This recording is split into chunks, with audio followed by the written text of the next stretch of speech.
What's Fresh up, to see. everybody? We're live. Hello, We're guys. back. You look happy. Do I? You look Am I smiling? glowing, Steven. You look glowing, as if maybe you were right about something in the past. I don't know. we're gonna give you the stage soon enough. Don't worry. You'll have plenty of time to be insufferable. Nice one. What do you call the day after something like the eve? The Boxing Day Boxing Day, election Boxing Day, a day after. Yeah. Wait, is that really a thing? in England. It's like after Christmas. Yes. Oh, that's just a one-time thing. That's a one-time deal. Okay. I thought that was like the day after any holiday is the Boxing Day. Well, we can make it a thing. We'll do this Easter Boxing Day. Yeah. All right. Well, today's going to be a fun little recap of what went down last night and the reactions and the lessons and maybe some money trades. I'm curious to talk about that. I'm sure we'll get into it a little bit. Armand, you said you had some ideas and thoughts earlier. I did. This morning you did. You were like, I want to make some adjustments potentially. Oh, yeah. Yeah, some money adjustments. Money Yes, adjustments. yes. Interesting. Yes. Yeah. So The I Trump think, portfolio. But later. Yeah. Later. Yeah. yeah, I think we'll Gotta talk about savor that. it. But there'll Put be that on the there'll back be, burner. There'll be plenty of free rolling and live jazz, Yep. I think, today. Yeah, welcome everybody to the Alfalfa podcast. We are live on YouTube, like we are every Wednesday at 5 p.m. PST. For those of you listening, which I guess if you're listening, it must be Friday or Saturday or Sunday, come join us live every Wednesday. I guess you get the pod a few days earlier, in fact, if you do that. All links are at alfalfapod.com, including the Discord, which surpassed 1,000 loyal, fun-loving members. Yay. 1,000 true fans. Kevin 1K, Kelly. 1K TF. Kevin Kelly. That's right. Very special. And thank you to the chat. The chat is quite excited today. I see quite a people in here, people saying they're pumped for tonight. We better bring it. I know. This is like, I'll be Amazing what a honest. little I'll be honest. 30% I don't like gain the in a energy day right will now. do for your yeah, what do we mood, huh? need? What do we I need don't to, like the energy What right do we need now. to amp it up a little Each bit? of you needs one headbutt. Should I do an on-air headbutt? about Eric an and indie- I, so many times, I mean, we've done this too. Like, we'll be at a party and we'll just look at each other and be like, dude, it's time. Like, you need a headbutt. It's like I need Just like a gentle, I need another drink before I start headbutting. lovingly headbutting Yeah. embrace. And there's like But a it really gets you going. there's like the right sort of like pressure Tempo. too. Yeah. You have to trust that person deeply. Right. Yeah, 'cause you can't go too hard. You can't Yeah, go too yeah, hard, but you can't yeah. go too soft either. Yeah. You gotta can't feel go it. too soft. I've never had a gentle headbutt. Like every headbutt that I've ever had has felt like I was gonna knock myself out. Yeah, see, I don't think I could headbutt. I think you. I just have like a soft. I don't head. trust your tempo that you'd bring to the headbutt. I thought you were saying he has a head-buttable forehead. Cushy forehead. That's like it. What's I the feel like opposite you of a would cushy smash the forehead? Like shit a out of me. Klingon forehead? You, Got a you don't want punchable face and a buttable forehead. It's a buttable forehead. Okay, this is actually you did a good job. All right, like thank we're feeling you. better. Yeah. All right. What else should we talk about? Oh, what are we drinking? A potpourri of fancy beers. Okay. Yeah, I accidentally bought a $38 beer. What, a single beer? It's the one that you chose not to drink. Yeah, that thing. It was. Yeah, just guzzled all of it. Very Yeah, quickly. the guy rang it up, and I was just too embarrassed to put it back, so I just went with it. And then we got Everyone's been through that. Everyone has experienced that. You just go, ooh. the price just rings up on the register or something, and you're just like, oh, especially with the beer. The guy's like, "You can't afford a beer." I just did that for the stupid chef menu. I was like, oh god, Oh, I can't. Guy prepared a menu. I can't tell him no. But other than that, we've got the Russian River. I think we're drinking the Velvet Glow lager Nice. and the STS Pils. Pale dry lager. I'm Yeah. excited to try. This that. lager's nice. And I'm getting I to told try you, it's got a good mouthfeel.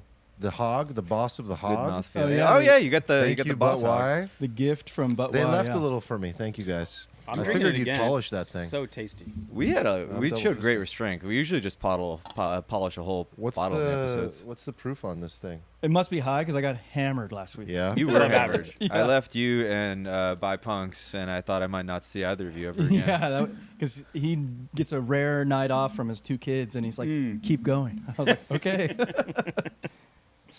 Buy Punks texted me like after the election, and Oh, Just yeah. happy with your predictions? Yeah, it seems like everybody's pretty happy I just- that was like positioned for. just Trump opened my presidency. phone and then it's just text is just like, "You are a genius." And I was Hopefully like, made some I was like, "Oh no, what did you do?" She's like, Put "I all bet these- it all." Of course you did. Yeah, of course. Dude, I feel like so nervous you did. anytime I throw anything out there because I have there's so many of these degens who just like Go. instructions unclear.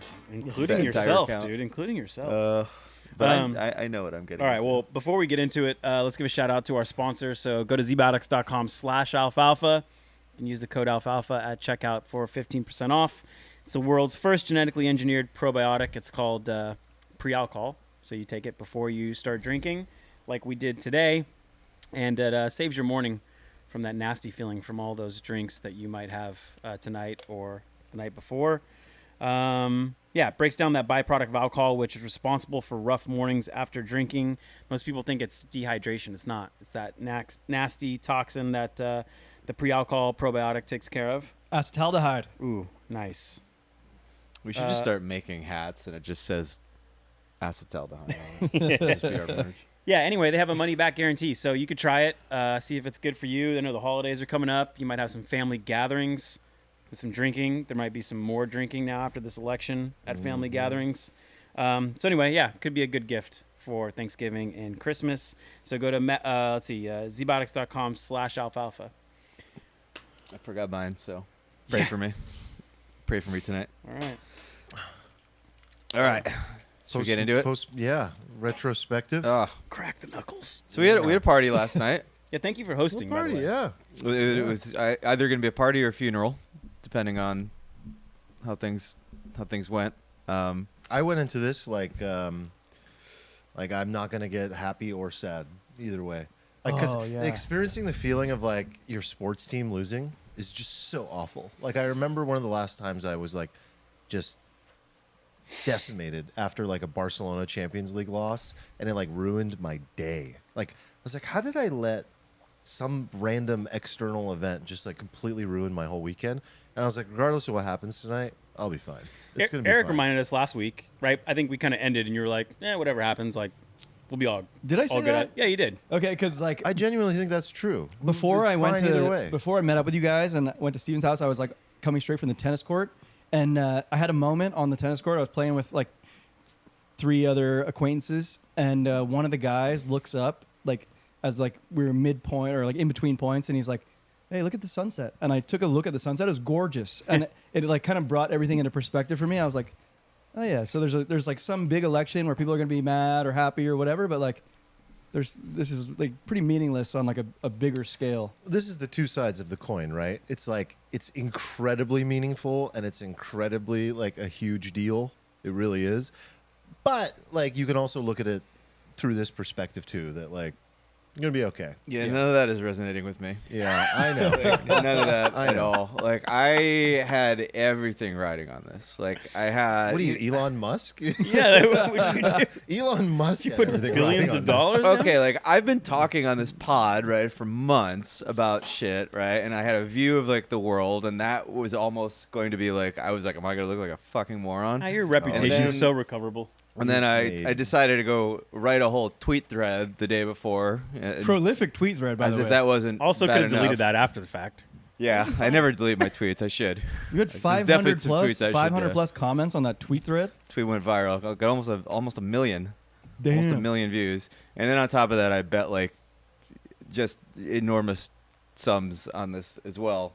So I had this like triple thing going into it. And I had like horrific anxiety like all weekend and It's- coming into it. it's So like it's every like day, the, dude. the sense of relief. Oh no. I mean like for me. Like the sense of relief when stuff like started rolling in. It's so weird when like everything goes like you think it will. Yeah. Like basically every single state went like I thought it would, and then the markets ripped. They didn't like fuck us at all. Like they just ripped, Mm-hmm. and I was just like, what is happening? Why is everything good? There's a weird thread feeling. here I would like to pull later. I actually saved it. Maybe we can even pull it up on just like markets and polymarket. Like I just think The talking about impact that of like, and Yeah. polls, like the death of polling, like how stupid that is. Yeah. And markets being ahead of everything, the entire election, like calling the election before it was even over. knowing. You're right. Like intraday, like Oh, yeah. from Like 6 last p.m. night. on, it was like, They called it by like, I want to say it was like 10 p.m. and we were even Our watching time. it. We're like, I wonder who's ever placing large bets sees something that we don't. They're probably in the weeds of like the counties and all Yeah, this there's a stuff and really good thread comparisons. that I retweeted on my X account, which I rarely ever tweet anything on, but it's really good. People should check it out. And it's just like breaking it down into like really good detail. It's actually, I think the guy's a shareholder of Polymarket. Highly recommend reading that. And maybe we'll get into it more. But yeah, so I'm really curious how you guys are feeling. One thing for me I wanted to start with was I've been, consuming everything, right? And I watched Kamala's concession speech today as well. Same. And the first thing I want to say about that is I thought it was a great speech. I like how she lost honorably. Yeah. She was a good sports person.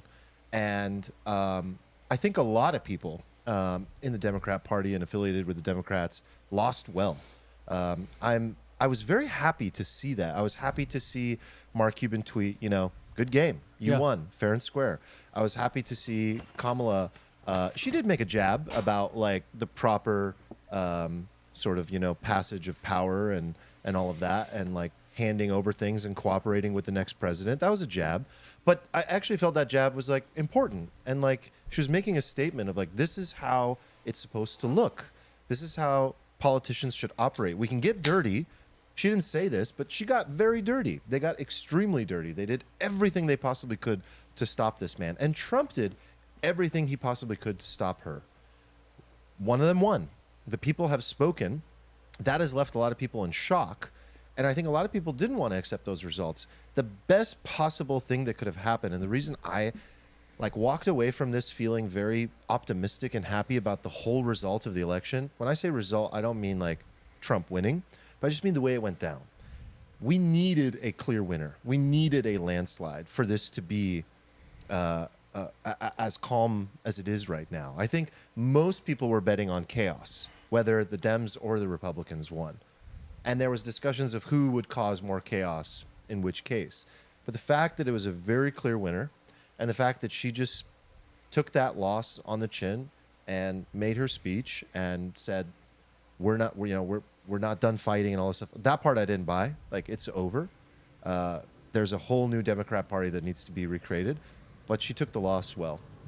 And I think what that also signifies, this result also signifies that I'm really optimistic about.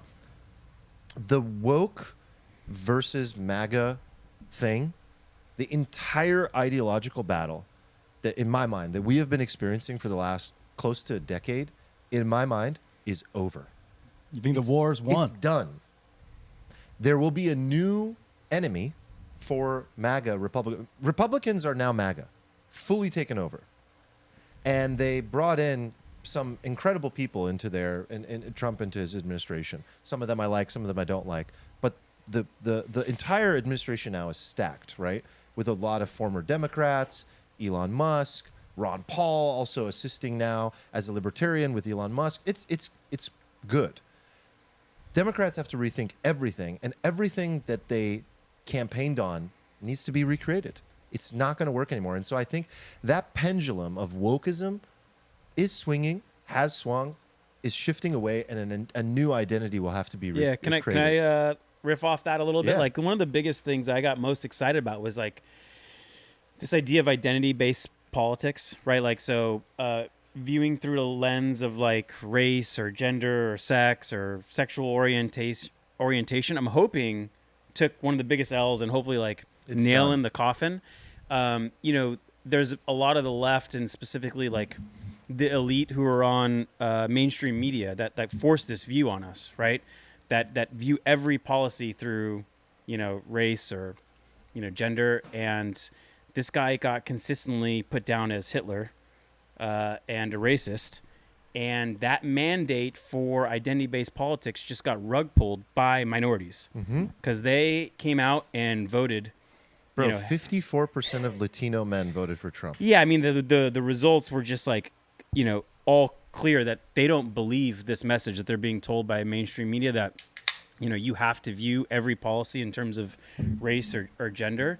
And I was really excited about that they got shut down, and hopefully that anytime someone brings that up again, it'll just come with this like warning label, like, oh, remember, no one actually believes that anymore, and it showed up in Totally. in the vote. So I'm hopeful that they got their mandate stripped to use that as a reason to like try to persuade us into things something we don't really even care about anymore. The reason I'm further optimistic about it is because so many Democrats, myself included, have been homeless.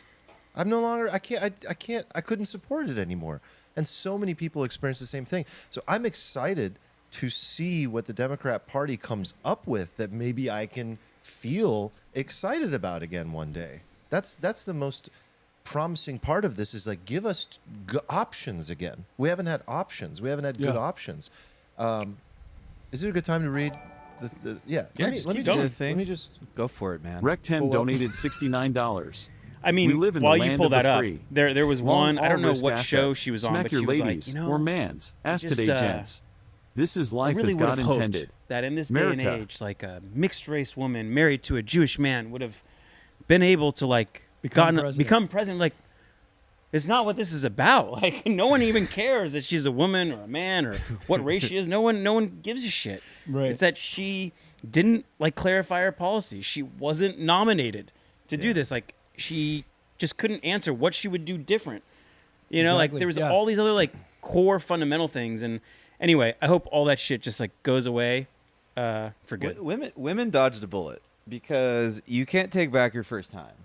And forever, all of history, the first woman president was almost Kamala Harris. Like, the first woman president was also like almost like the worst or second worst presidential candidate in like modern American history. And it would have just been like, calling worst if well, if Trump lost, they would have been like, that would have been like the worst, I think. He went from like the worst to like I don't know. It's a deeper question, I guess. I think he's a gifted and generational politician, the likes of which we will never see again. Also, like, if he lost this election to Kamala, it would be like one of the worst losses of all time. Like, losing to somebody who didn't get any vote when like 72% of the people were like economically unsatisfied, and like you could go down the whole list of like, there's no freaking way anybody would ever lose, right? And he kind of almost did. yeah. Brett Weinstein's wife, Heather Hine, had like a really good rant about like Kamala as the potential first female president a couple episodes ago on the Dark Horse pod, and I was like, ooh, that's good. And she went on some whole rant about how it would have like set women back in particular ways, and Wow. it's better that people go watch the video. Okay. It was provocative. So hold on, like Armand's going to share something, but give a little context first about. Yeah, like, so our Discord is amazing. The politics channel in particular is like one of the few spaces I've ever seen anywhere. On the internet. On the internet, or I mean, you definitely can't find it in person, really, where people can just like have like political discourse in a healthy way. It's very, alfalfa. 98% of the time. There's moments where, like, for example, someone said, I don't want to talk to anyone who voted for Trump. And so Rectum, one of our beloved community members, absolute goat, posted this rant that I think is absolutely amazing and embodies so much of like how we feel and how we operate. So I just want to read it out. In my honest opinion, those people saying they don't want to talk to or associate with people who voted for Trump are completely missing the point. In my opinion, this wasn't a "we want Trump." It was a "we're sick of the left's ideology."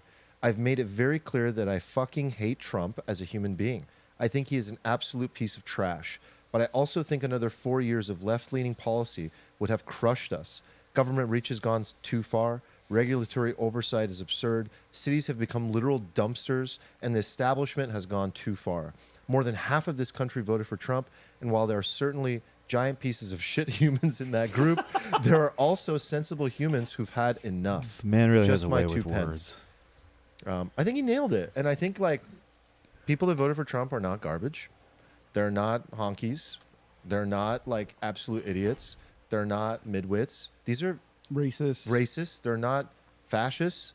Like he said, there's probably some in there, but there's some in every group. Yep. The people in 2020, people voted not Trump, at least we think, right? People voted not Trump. And this time around, people voted not Kamala. Like, no, not the machine, not the the machine, establishment, not doing this, not going down this path anymore.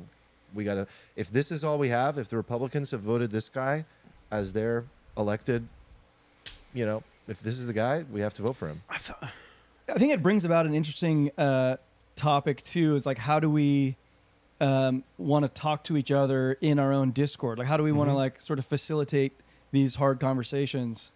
And I feel like it's open for debate, right? Like, I think you and Steven kind of had differing opinions. Like, you were like, I think you mentioned like, hey, just like imagine you guys were like talking at a bar. You wouldn't like come at each other if you were in person, like with such fervor. Right. And I like that. Yeah, the things people say to each other online, which by the way, again, don't really happen in our Discord, but there are like these little instances of like moments of that would never happen if you were looking at that person and sharing a beer and having a conversation. I would never Unless speak you're to you that very way. against the minimum wage and Eric had one beer too many. Those were some heated dinners. Yeah. And then I go and vote against the $18 minimum wage. Full circle, brother. Time But is a yeah, in flat general, circle. you're not going to look to get into a real fight. Like, because these are fighting words. You have to be careful how you speak to people. Eye contact, man. So- just really I like this. So we're kind of like going on this thread of like brings it down. Unless there's too much Yeah. eye contact, then it could be a threat. Like Yeah, if we're yeah. gorillas, Yeah. it's not good. we're kind of going down this thread of reconciliation in terms of like how do you reconcile this victory, right? Yes. Like why did it happen? And I kind of have this feeling that this was like a voting period in which the average person like looked at the mainstream media, was like, okay, I may not be that smart, but I'm not that dumb to believe the message that you're telling me, right? Like the message was like, this guy is a fascist and Hitler. We talked about that a little bit, put that aside. But one of the other threads that like I found really hard to believe was like the authoritarian nature of this person. And so I said, okay, you're saying this human being is authoritarian. And then you look at like what happened the last 4 years. Like you looked at like the kind of authoritarian, just look at COVID. That's how it started, right? Like in 2020 and just how authoritarian and heavy handed their action was and how easily they were willing to censor free speech. And you can kind of go down the road and I don't know, it's like one of those things like, hey, I'm not that smart, but I don't feel like I'm that dumb to believe you that this guy is more authoritarian than what we had a clue into for the last 4 years. So that's what it felt like for me. Just like the average person just being like, I don't know if I believe what's being said to me anymore on the television is necessarily true. And the authoritarian thing, the kind of racist thing was two big ones for me.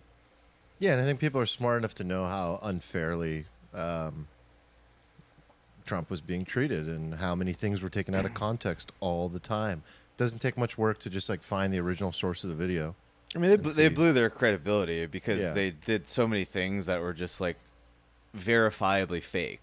Like not even like matters of opinion. You mean like the candidate phone call? I mean the calling the voter. Oh my yesterday? god, Kamala calling somebody and showing the camera, like it was just like, oh my. That was so funny because last night I was like, well, guys, was it a possibility that, her camera app accidentally opened and she was actually on the call? And I forget which one you Maybe. said. You're like, no, the autists have already No, figured they're this already one out. autists in the thread, and they already zoomed. The it. phone It was call just- wasn't. There's no phone There was icon. no phone icon.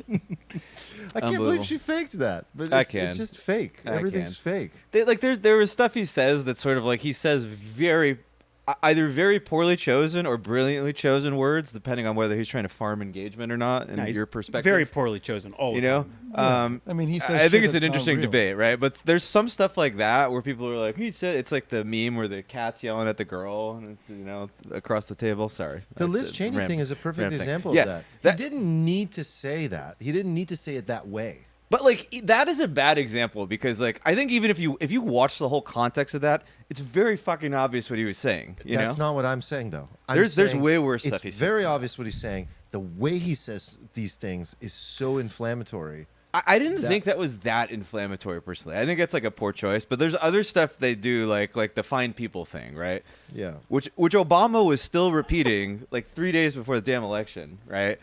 But that was one of the thing where you just literally watch the whole clip and you're like, oh, if I just watch the prior 15 seconds, like he just Or the 15 seconds after. or the 15 yeah. seconds after, right? So stuff like that, they just sort of shredded their credibility. They went like Hail Mary pass. This was it. They're like, we gotta blow everything up to prevent it. And- Quick interruption. yeah. We have a donation Oh, we do. from Rectum. Oh, Rectum. Rectum is tipped $69. Wow. He says, "We live in the land of the free. Rectem Long donated all risk assets. $69. Smack your We ladies live in or the land mans. of the free. Ask today, Long gents. all risk assets. This is Smack life your as ladies God intended. Or mans. America. Ask today, gents. This is Wow. life as God That was the intended. best thing. That was the best America. recent Joe Biden slip where he was like, "Fucking MAGA. Sometimes you just want to smack him on the ass." Yeah, what was that? Whoa! What was that? People were like, Is it like a spanking or like a? I was like, "Oh my god, dude." Yeah, that was hilarious. By the way, biggest winner yesterday, Joe Biden. You're right. Joe Biden. In So- what sense? What do you mean? Okay. Hear me. Yeah, who? No, this was the best thing that could have possibly happened to Joe Biden because he was on track to basically just having the most fucking pathetic presidency and just all this, or he could have ran and lost, like all these scenarios. The best possible scenario Everyone forgot. was that he's now painted as the guy who was forced out in spite of wanting to win. And instead, the person they forced him out, they fucking lost. No, it's and they amazing blew it. for him. And now he's this guy who like selflessly went out when he could have like maybe saved it, and then Kamala blew it. And now Yeah, she yeah. sucks, and he's It amazing. saved his legacy. I get that. Oh yeah, it's that's very good- bullish for his legacy. It's very good for him. Much better The outcome for memes him. about Joe today and the smile and everything. Dude, Jill was wearing like all I was red gonna ask if yesterday. you- I was like, Ugh. Do you think Oh, the what? levels of pettiness are that high where Oh, she was dude, like, he- "I'm dude. gonna wear all red to go vote"? He was throwing for He sure. was wearing all red. She Jill, was. Jill Biden his- went like his all wife, red to like, vote. It's you pretty, know, it's pretty a pol- obvious people weren't A happy. first lady knows what that means. Like she's not course. dumb. Of course. She's like, what? What is this color? I just look good in I red. voted, but maybe for Trump. Yeah. Yeah. Oh, I'm curious, like anything else on this, like how do you reconcile this win? I mean, we've kind of like said our views before, but I'm curious, is there anything else that you guys I think Bernie Wanna touch Bernie put out a letter on Twitter that I thought was pretty interesting. What do you And, say? To TLDR it, he's basically like, look, the Democrats abandoned the working class, so you can't be surprised that the working class abandoned the Democrats. Yeah. And I was like, duh, right? And Adam Cochran, of course, retweeted this and had the worst fucking take ever because he's had the worst take on I everything for muted the him. last like I actually muted the 6 guy. months. I don't know it's why you like, keep bringing this guy up. I can't like he lives rent free in my head for sure. I need to stop. But it got me thinking like the Trump vote was initially the Bernie vote, Yeah. right? And part of the we shit on Trump sometimes, or a lot of people shit on Trump because like he's got this like personality that's like toxic and rubs people the wrong way. But the other side of that coin is that Bernie was trying to do the exact same thing Trump did within the Democratic Party. And because Bernie didn't have the toxicity of Trump, didn't have Yeah. that like absolute relentless bulldog, like Yeah. he was eaten by the machine. Yeah. And then ultimately Trump came in, took those Bernie people, cobbled it together with his other coalition, fucking ran the Republican machine through a wood chipper, took over the entire party, right? And he would not have been able to do that had he not been the borderline sociopath that he is. Yeah, it takes a special kind of fucker to like Yeah. have everything bounce off of you. Yeah. Can I ask a question, like a clarifying question? You said the Republican Party is now MAGA. Like, what does that mean? Does that mean? Means Trump and his ideology but is are it- now Republican Does it mean? Party. Yeah, just.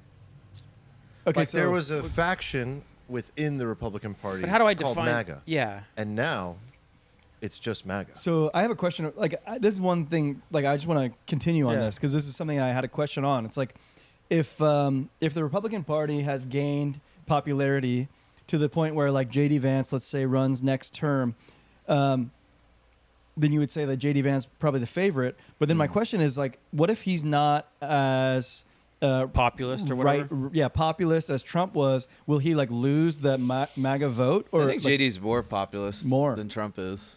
Well, I But is also that what think- MAGA is? It's like the populist version of the Republican Party? It's this thing that Trump has created, over the last It's just something 8 original. years. Original recipe. I don't think the people that support Trump are thinking of like economic populism. Like the Trump thing is basically just like a I love America thing.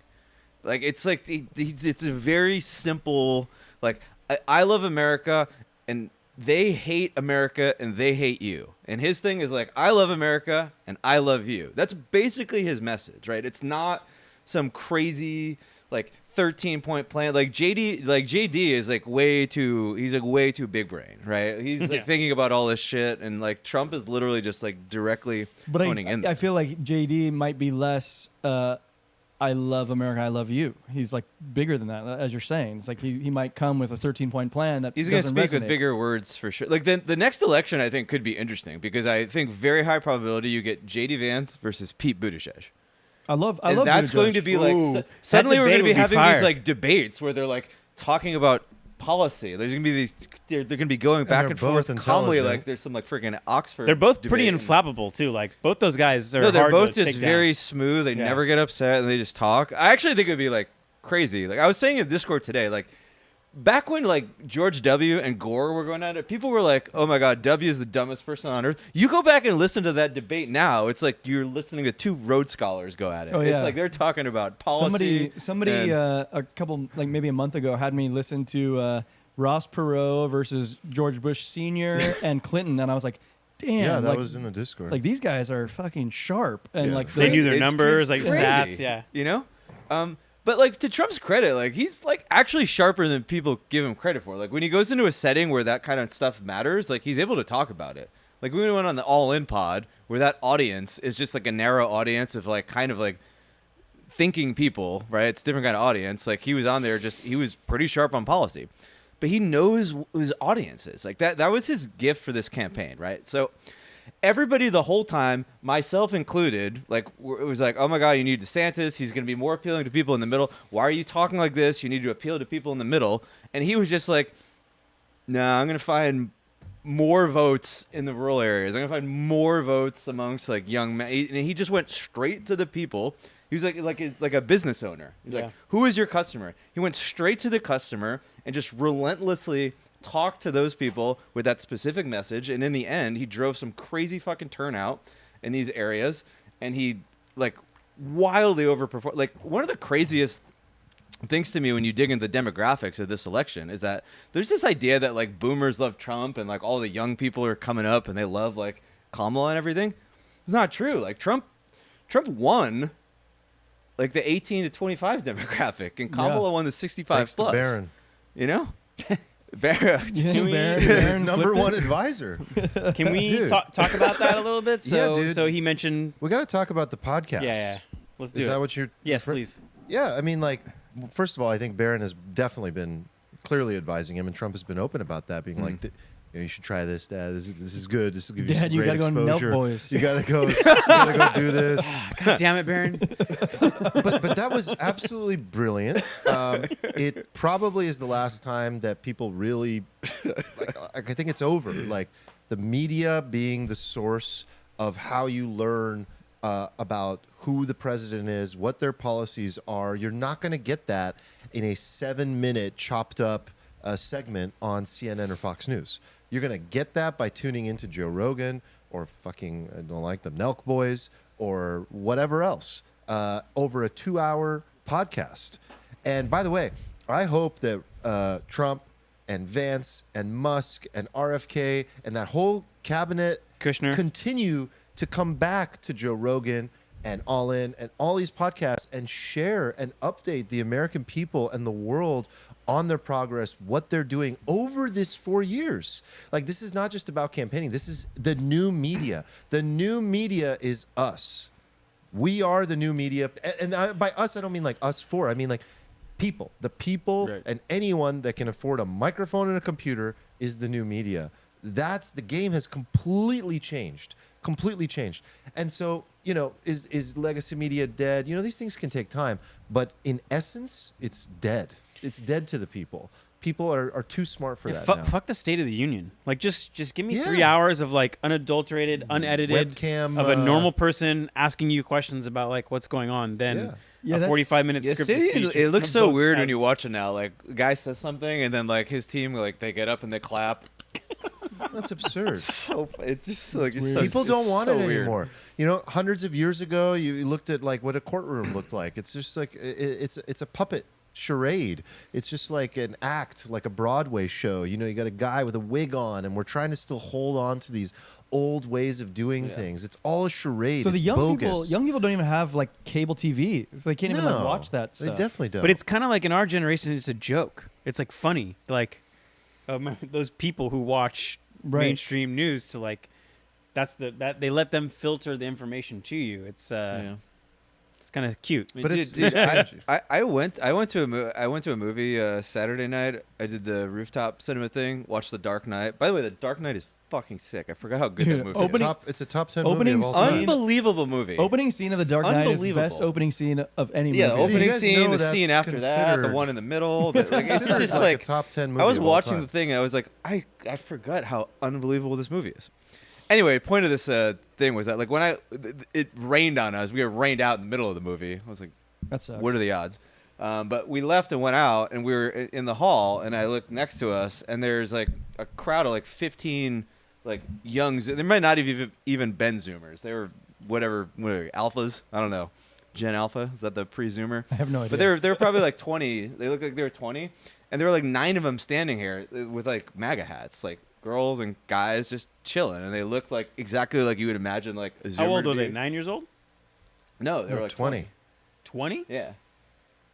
Oh, So like they're like interesting. yeah, Yeah. it kind of makes sense if you think about it. Like when you were a kid, you were kind of like a rebel, and now the woke millennials Republican is they're the counterculture fucking now. lame people, and now It's counterculture. The it just establishment all is- just I goes. mean, in Vivek has cycles, been pushing you know? this a lot, The and I think he's establishment is smart. damn. It's I don't know smart if you guys have observation, heard yeah. that Vivek is. You've heard him talk about this. He's like, dude, if you want to be fucking cool, if you want to buck the system, if you want to be a revolutionary, be a Republican. That's like what it is now. That's Yeah. counterculture, and I think he's correct. That's also a good battle cry. Like it's just like a strong way to It's a good narrative. yeah. It's I a mean, good narrative. The Democratic Party is like massively fucked right now. Like, can we put up the shift chart? It's over. They're They're going to recreate themselves. Can you put up the shift chart? shift chart? I have a chart in there of like it charts like every single county in America visually and whether it's shifted to the left or to the right. It's in a this election. It's a good chart. It's crazy. But while you're pulling that up, I mean, the other crazy thing I saw is that they've done previews of like the electoral vote count for like 2030. It's going to be like an 18-point swing from blue states to red states because all these people are moving to red states, right? So yeah, look at this Okay, chart. I here's mean, the this chart. is the craziest visual of this election. Like there is. So what is this showing again? It's showing a county, all the counties, and whether they were neutral or whether they shifted right or whether they shifted left. So it's like very hard to even find blue on this chart. Like it's just like a gigantic Everything shifted red. red shift. California had no shift. We're just blue. Also, I don't know when this was created. Like, I don't know if all the votes are counted and whatnot. But Okay. we were talking about how I mean, we're you can interested see to it see. right on there. Yeah. This is 51% of the vote. Okay. So maybe this has to be updated. But like, there's like obviously like a wild trend here. And like the craziest part of this chart is that like a lot of that area is obviously it was already red. So he went into areas that were Yeah, already he just improved super over- red and just made them even more. He red. improved on majority of his counties. 48 out of 50 states and every single demographic except dual degree women, I think, or higher educated degree women. And Kamala failed to improve on Joe Biden's numbers in basically every single county except 3, I think. Like It was crazy. Close to like single digits, like counties. It's crazy. Like they She they pulled did the map not up on improve on CNN, and anything. initially he like misclicked it. He's like, "Oops, sorry, Yeah, that's the wrong the one thing I because it was ruined your blank." day over. Yeah, but then he like clicked on it again, and then like Still only like 2 unimpressive. things popped up. It was Yeah, he still was like wrong empty. chart, and then it was like That's why I didn't notice is it at not first much because I better. thought it was just like the same chart, but it was like, yeah, she did nothing. She moved nothing, and in the end, people were like, "Oh God, maybe Biden would have won." Because So, is there anything to the total like voting like the total vote like dropped? If you guys like looked Kind of into makes that at sense. all? Like at least on the Democratic side, you had this like candidate shoved down your throat, and Mhm. it's you're probably more likely to go out and vote against Donald Trump than for Kamala. Okay, but the weird thing is that like if you look at all the previous elections, it's basically like Obama 65 million, and then like 2016 it's like 65 million, and then like The it's one time it was an outlier and then was the last 2020. election was like The 81 time million, that they won by a margin. and then once again this time it's like 65 million.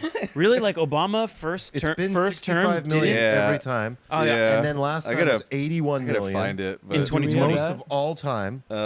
it's probably in there. Won by the slimmest of margins. So you're saying they're and more then motivated back by down- hate than hope I or have joy. No, I have or no it's idea. how to interpret fraudulent numbers. In Look, 2020. I'm not a big. I'm not. My name I'm is not not a big Marty fraud McFly. guy. My not a name is big not Marty fraud guy. McFly, but I'm telling you, It looks weird. it's I an mean, outlier. we all only It's a thing that you should look at and be like, it's 14 million why? votes. It's a lot of and the fucking four of us votes. only voted like 6 times each, right?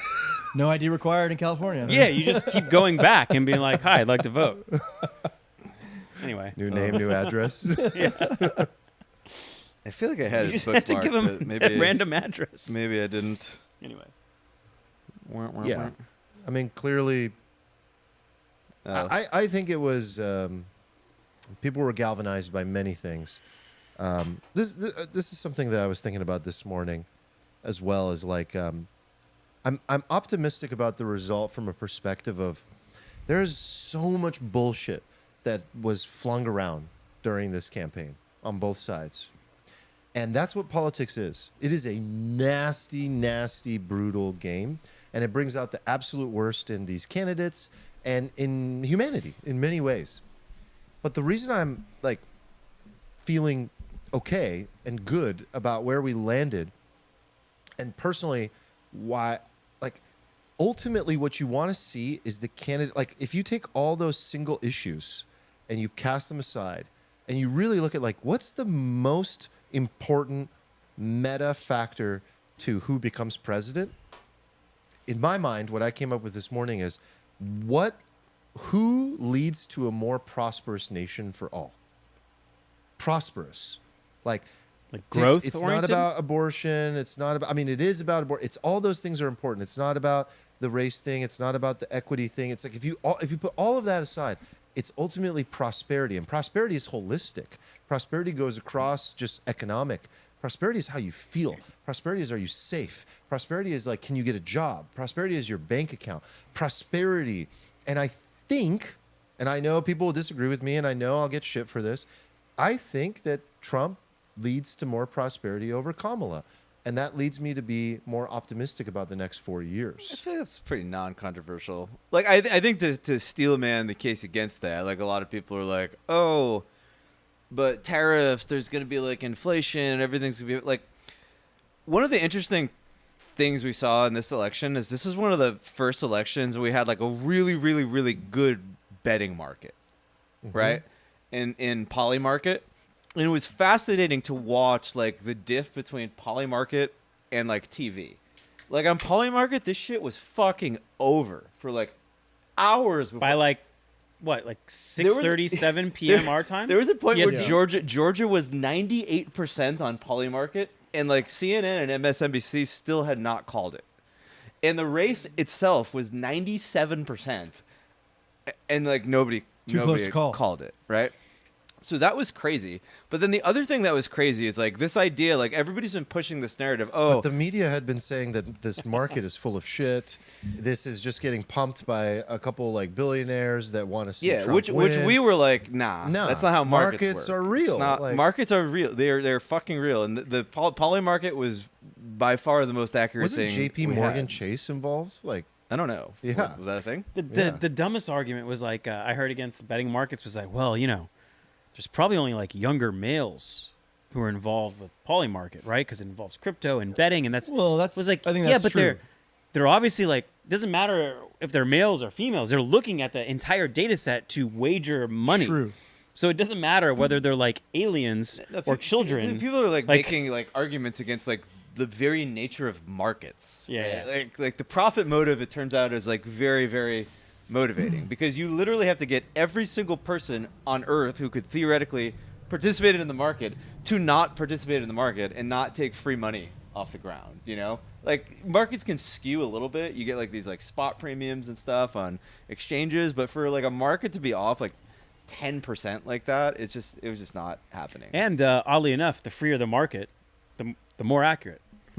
I wonder if like next election, like our polls just like why do we need polls? Like if we just have a polymarket betting market on every state. Well, we're going to see one in Robinhood, and Polymarket will probably continue to grow. Will probably make it easier.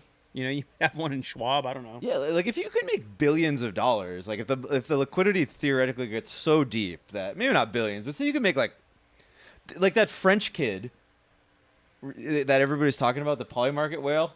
Everybody freaked out because somebody found him and interviewed him, and they were like, "What is your edge?" and blah blah blah. And he's just like, I just think the polls are gonna like underestimate Trump, and then people are freaking out. They're like, "Oh my God, he doesn't know anything. It's all over." And in the end, that thesis was just like correct. It was like very like left curve. So bravo to that guy. I think he made like $50 million or something. Yeah, it's fucking nuts. But like in a world where like Ken Griffin can make like $400 million on the election, he's just gonna go out and conduct his own polls, right? He'll go into every state. He'll have everything so dialed in. Like if the profit motive is that, like why do we need the New York Times poll in that world? And does that just go away? No, they'll still have it, but we'll put our faith in the more accurate one. I mean, the New York Times has an incentive to make their own polls too. It's like for their own readership. It's just funny because there was a lot of articles about, and this is what I thought, was that they were overcorrecting. They realized that like, okay, we're obviously not able to get a hold of these people to include them. And so even considering that, they were still off by like, well, it seems like what, 3 percentage points? That was 2 percentage points? That was the cope. Yeah. And like, I thought for sure they would overcorrect, and they didn't correct enough. They weren't even not really that close. One thing I learned from the tweet as well, maybe I'll pull it up, but like I said, I'll include it in the show notes. But the amount of money in this betting market for this election was like literally one standard deviation higher than any previous time. In the betting market, or all just like the political campaign finance like money that went into it? No. This specific Polymarket betting. It was like $3 billion, betting right? market. Yeah. Volume. Yeah. Dude, we're heading into the era of betting on everything. Everything. Like Robinhood had a market, internet brokers had a market. With Elon and this whole situation, we're going to clean up. Like we're just going to remove regulatory hurdles. We're getting rid of Gensler. We're going to bring in like the guidance that's necessary for people to be able to build.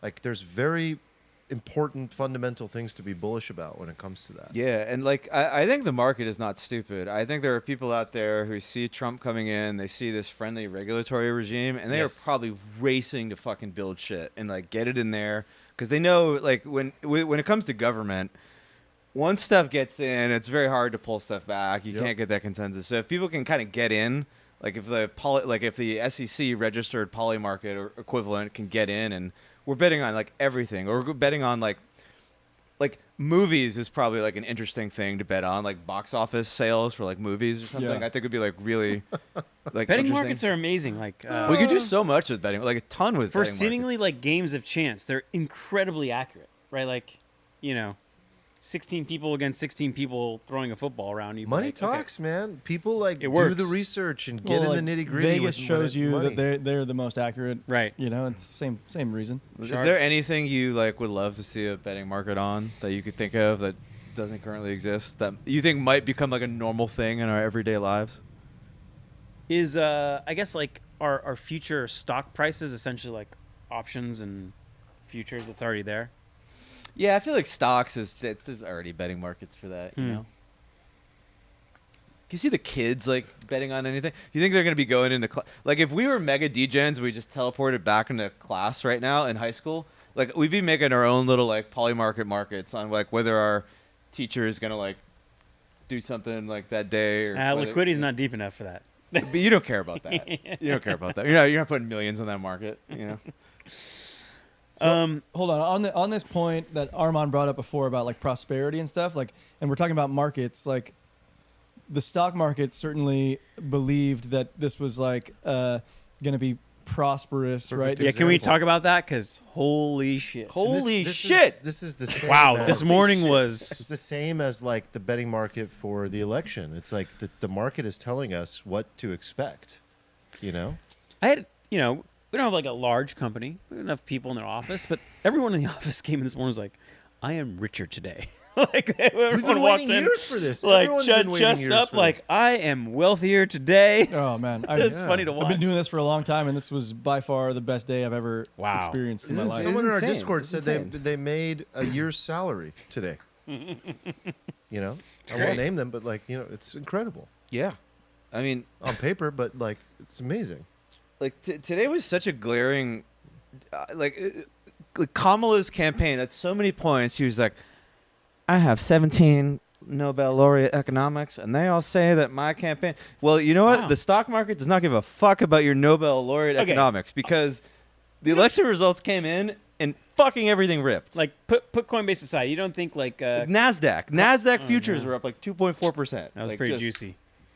Yeah, the total stock I mean, market. or you went could up, be you Tim know? Walz and just not own any stocks.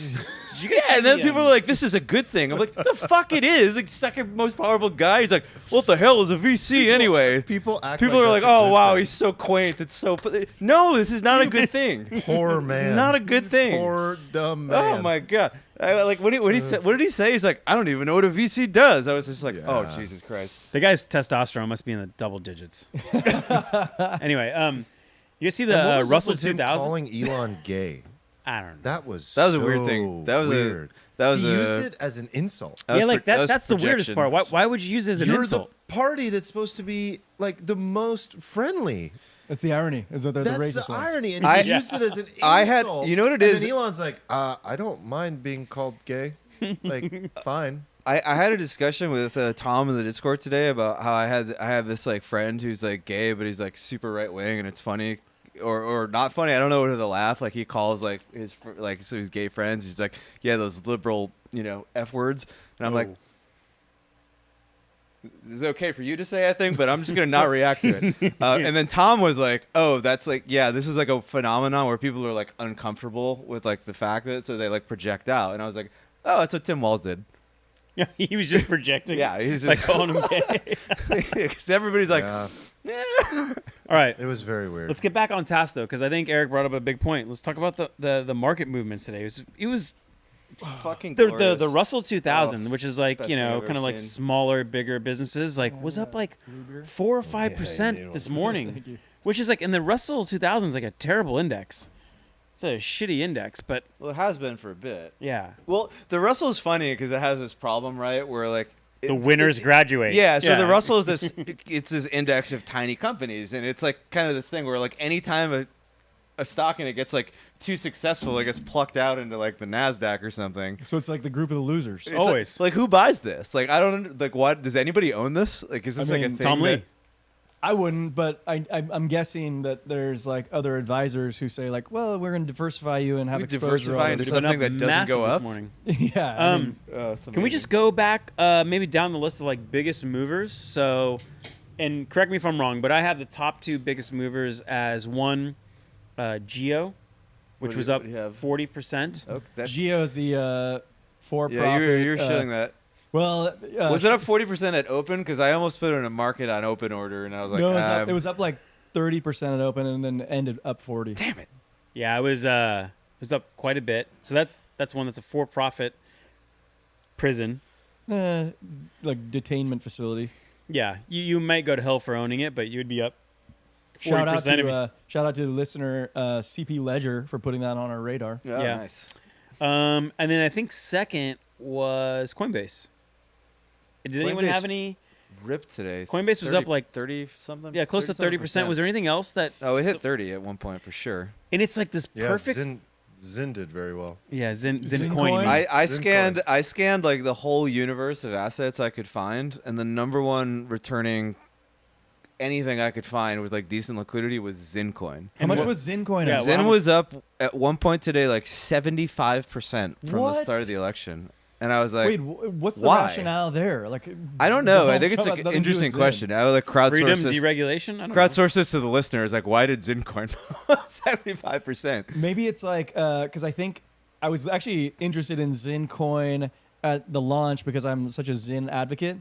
There was a time where they were talking about tying like can of Zin rewards to the token. Oh, yeah. And it got blocked, regulatory. Shucks. So maybe that's the narrative. I think this one, the Zin's interesting. Maybe it's like deregulation, although I don't know what's really I stopping don't know. them. Yeah, it was kind of random. Some meme coins did well. Like I'm just looking at my Toshi was up like 28%. I think it's just all crypto lift because But there were some outliers. Yeah, you know it did really bad? The Trump coin. Yeah. What the hell was up with that? I bought this thing. I Trump was up coin did 100% on it, and I'm just like, oh my god, this thing's gonna do numbers. And then it goes down -40 after Trump wins. And the DJT stock did the same thing. The stock. wasn't DJT up. I was just like, what the fuck? It's a trading vehicle, right? There's nothing actually there. But markets are weird, man. Especially these like illiquid markets you play. Like sometimes shit's happening that you just don't know I'm most about. curious, like, what you guys think going forward, because like, and I think today's movers is like one of the best places to look. Okay, and you know what Coinbase the biggest signal was today?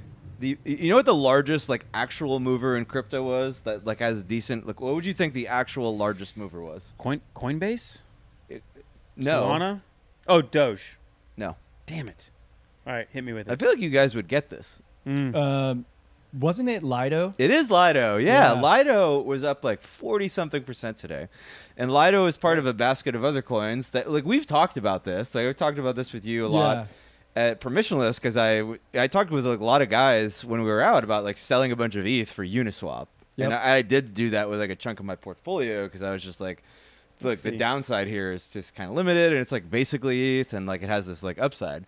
So Lido was up 40-something%. Uniswap was up 30% at one point. Maker, Aave, Pendle is ripping. So there's this like category of like ETH-centric Holy shit! pro-regulatory coins that just like absolutely turbo. Are you Yeah, talking it's about the like- ones makes that sense. actually make cash flows or Yeah, so, like, earnings? They could, yeah. Dino DeFi that was blocked by regulatory constraints, those could be removed, and now they could actually have some like value accrual mechanism back to the token holders.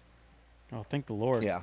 And by the way, like you should just like buy these things now. Like just buy them now, you know? Yeah. Because they turboed up 30%. Oh, it's such a big candle. It's like whatever, just buy. Are you some. sure? Because like, then you start applying like multiples, and you made this case against ETH like last week. No, that but like this once those okay, multiples so and cash flows, here's why I'm saying this. Like before today, you kind of wanted to buy these things, but like it's like You didn't know. Yeah. Yeah, you didn't know. yeah, and you look at the chart, it's just down only, right? Yeah. So sometimes you're like, this is value, but you buy it and it just 30% goes in the down. grand scheme is And if Trump nothing. lost, it's like, oh, it's going to go down. But like now, like the most important thing when you buy this shit isn't to pick the bottom or to pick Yeah, close to the bottom. I agree. It's just to identify that the trend is shifted. And it has shifted. And it like doesn't 30% is yeah. literally When you nothing. talk about crypto, where this stuff goes up like 1, 2, 3, 10x, right?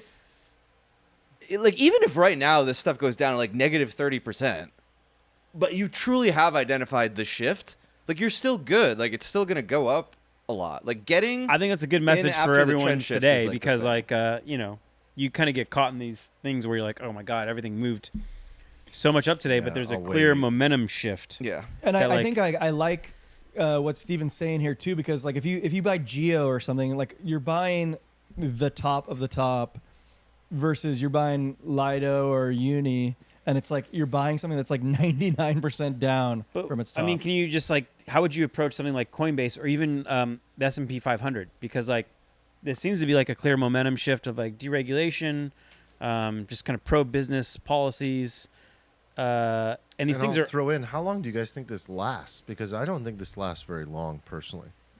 So What I'd is it? like a proper bull market? Proper. Yeah. I think I think it's over before the end of next year. I think it can last for a long time. I mean, I don't know, man. Like, I mean, macro is a whole different question. Of I think like there's a lot of nuance with the way that we're framing all these things. Yeah. Like the market's pumped today. There's going to be volatility in markets, right? So like you can get a pullback at any moment. But I think I agree with Steven that like we could be entering a multi-year euphoric bull that like actually started, a year and a half ago. I mean, you could look at something like Maker, and you could go back and be like, "Oh, the Maker bull market started like was it a year? I can't remember if it was a year ago or 2 Yeah. years ago, but that's like kind of just bottomed and like money, like capital started allocating to that, right? But then you had some other stuff that kind of came around slower. Like Aave's been very strong, Dino DeFi coin, and then stuff like Uniswap has been lagging, like compared to Maker, but it's been basing, like it's been kind of accumulating for a long period of time at a consistent price. So you're talking about something that's basically been effectively down only for 3 years, right? So the idea that it's just going to rip for a year and then like go into a bear like right after there's like an actual turbo bullish regulatory regime, especially That's since not true, though. that regime is not even We going have to not be been put in down place. only. No, on, Uni- the, on the Unis- Dino DeFi coin. I mean, Uniswap has basically been down only for 3 Can years. you It's- can we? Do you mind if we like pull out of crypto a little bit because Yeah, like I wanted I to mean say. J.P. Morgan was up like 12% today. Citigroup was up like 12%. 9%. Those are Ricky numbers. I'm just saying those are like ridiculous. Those It's are like monster It's Why- like more than Bitcoin was up. yeah, like why Monster are we like numbers. dicking around this stuff? And yes, I think there's some edge here. We're There's digging some around out in there. this because like JP Morgan's not going to go up 600% in the next year, you know? Right, but like it gives you a cue that deregulation, particularly in finance, is good. There's going to be, I think Brian Armstrong said that like crypto got everything it needed basically to succeed. Mm-hmm. So you see bank stocks go up, and you see Coinbase stoked that they got everything they needed in the election for proper regulation for it to succeed. And I don't know, Coinbase is a good combo of crypto and finance. And there's a reason it was up 31% today, and it's like Yeah, it's like how much better do you want to do than that? it's a Q. It's like And there's also a risk Why do component. you have to there's a buy risk component too. Like dinosaur Coinbase. coin? Yeah, Coinbase is like a pretty Is there a safe dinosaur bet. coin? No, Definitely. he's talking about there's- Dino DeFi. There's but definitely a dinosaur coin. I mean, Dino DeFi, I would argue, has like a similar risk return profile to Coinbase. Like maybe like it might well, even. the one pushback I have on Dino DeFi is that like I was you guys kind of like introduced me to crypto during like the DeFi mania, like, and since that time it's just been such a wasteland to own any of that stuff. Yeah, So like agree. so owning Agree. it Yeah. is like I question whether owning that long term is even valuable at all. I can't believe I don't want to get lost in it, but I can't believe you said it has a similar risk reward profile. Yeah, to it's not Coinbase. similar. I can't believe you It's said way higher return and higher risk. It's way higher.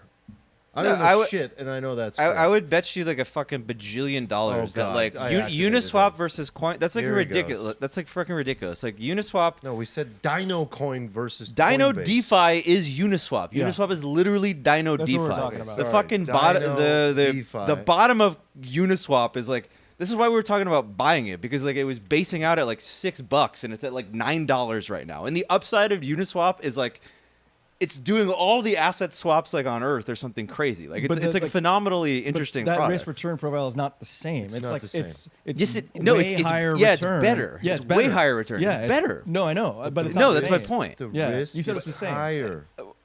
Okay, but we're being pretending. Like clearly, I mean, like it's like the same or better. You And know? it's also higher risk.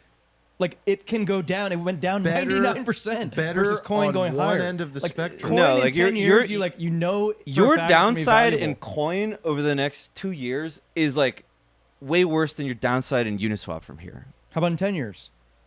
10 years? Like 10 years, like I don't know. Like 10 years Maybe is that's like a ridiculous question, but how about like 5?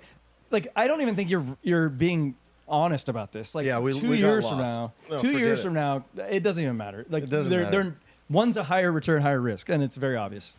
There's no, one, it's not. It's not very obvious. There's it's, one it's not that's very higher obvious. risk. Which one is it? The higher Coinbase is higher risk than Uniswap All for right, sure. Then, Okay. then let's For move on. sure. Okay. For Then let's move on. sure. Okay. The All fucking right. volatility in that. Agree to is- disagree. You are a staunch opponent. Okay. I'll tell you that much. I would bet either of you Yeah. $10,000 that if Let's go. we got him. What do you want to bet? somebody in the fucking chat look up the 52-week volatility. Look up the 52-week volatility of me for that. Uniswap versus really Coin. do. All right, look it up. Look it up. Yeah, it's way if it's lower wrong, I'll slap myself way in the lower face. risk. Okay. Things down You guys are 99%. Way lower ridiculous. risk. What else did you guys see? There's some technical argument out in the fucking sphere that will be pulled to prove that Bro, point. Uniswap is still down like 40% from the IPO, right? I like where Nick was So is going, Coinbase. which is like, Coinbase. look, That's what- Sorry, that's what he coin. meant. Yeah, Yeah, that's yeah. what I look, mean. I like where you were going, Nick. Is like, look, like crypto's great. It's going to do well. I think there's some very positive things that have happened for crypto. Also, not to mention all of the crypto-friendly people that have now been voted into Congress and the Senate and all that. That's awesome. Great for Coinbase. It's really great for Coinbase. It's really great for crypto. We're happy. Our bags will hopefully be just as happy. That said, like within the crypto basket, you can do this little game all you want and try to find little edges of, higher beta. But like outside of that, how are you guys thinking about like constructing this Trump era portfolio? I know you guys talked about this when I wasn't here a bit. I did listen to the episode. But is there anything remaining that has changed for you now? You want to add to it? Like personally, I'm going to buy more Tesla. Okay. And Well, you, actually, Eric, you this you go morning first. kind of like had a Yeah, we had a counter little to that. sync up. I mean, I announced in the Discord that I am no longer bearish Tesla. It's not by going the to way. 40. No, Tesla's definitely not going to 40 anymore. I am. Elon's running the whole fucking government. I think- right? Elon owns the regulatory state now. Like, I have to be a fucking idiot to think Tesla's going to 40. Correct. Alongside the fact that I was very pleased to hear Elon talk about focusing in the Joe Rogan podcast. Joe Rogan asked him about like a Tesla phone.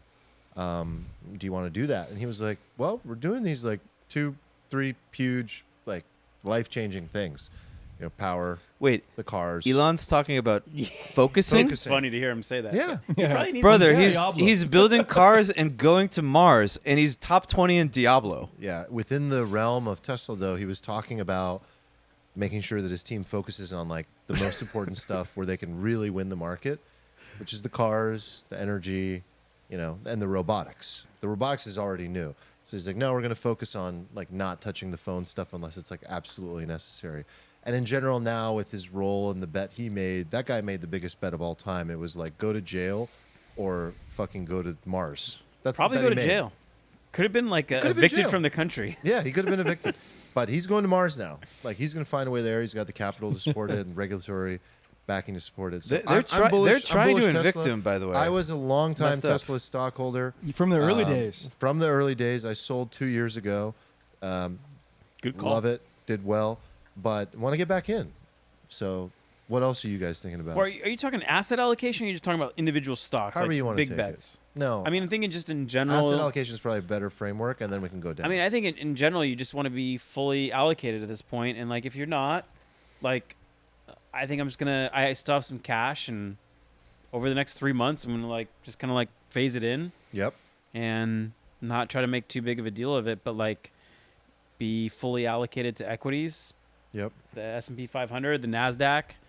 I wish I had like some of Eric's skill set to kind of like juice those numbers with like tax loss harvesting and selling covered calls, but that'd be cool. And then have your nice little tidy crypto portfolio, which hopefully should do well. So I don't know. That's I think it's and then just make more money. make more like, money that you can deploy into Yeah. equities and Make and more money is risk the assets. real answer. And yeah. I actually think that's going to be a lot more possible now. Could be. So here's some themes that I saw, like just from 1 day of trading. You see like a bifurcation in themes. So down are things that are like China oriented, so like Baba, Pinduoduo, etc. And then things that rely on imports from China, like Home Depot and even like second order You should short me. derivatives, which are like UPS and FedEx going down because it's like tariffs increase prices that decrease the consumerism or demand for that, and then you saw that go down in conjunction with all the stuff that we talked about going higher, which ended up happening, right? So like Tesla, I think military, I Yeah, think we specifically talked about like a European defense goes up against the spread against U.S. defense. yeah, and like for-profit prisons, of course. For-profit prisons. But like I'm even like independent of this like Trump trade specifically, something that I think we've sort of missed like in terms of like talk time is like the AI investment theme. And Okay. like that still is like probably the most investable theme for me of anything, and it really was like independent of the election. How do you think to invest in that? Sorry Uh, for my list, but I have a zin in my mouth. First zin, I dude. was moving my fin. Thank you for calling Didn't that out. expect that. How do you want to invest in AI? So like, I think the winners keep winning. So it's like the infrastructure play. It's Nvidia continues. Nvidia is going to keep fucking crushing, and it's all the other like ancillary component suppliers, Optical components and all that Optical- shit. yeah, so- what about power suppliers, like nuclear power suppliers that you mentioned last week? I mean, they got smacked. a couple Nuclear days is ago. weird. Trump and Kennedy are both. Yeah, nuclear. they're like drill baby drill style. Kennedy hates oil. I'll include one Kennedy doesn't like AI oil. Trump likes oil. for the AI. Alpha. Yeah, like I think this is an opportunity. Like some people angel invest, you know, and I think it's like there are actually platforms for this as well. Sometimes startups go to these platforms, but usually they don't. You need to get in on a deal and know the founder.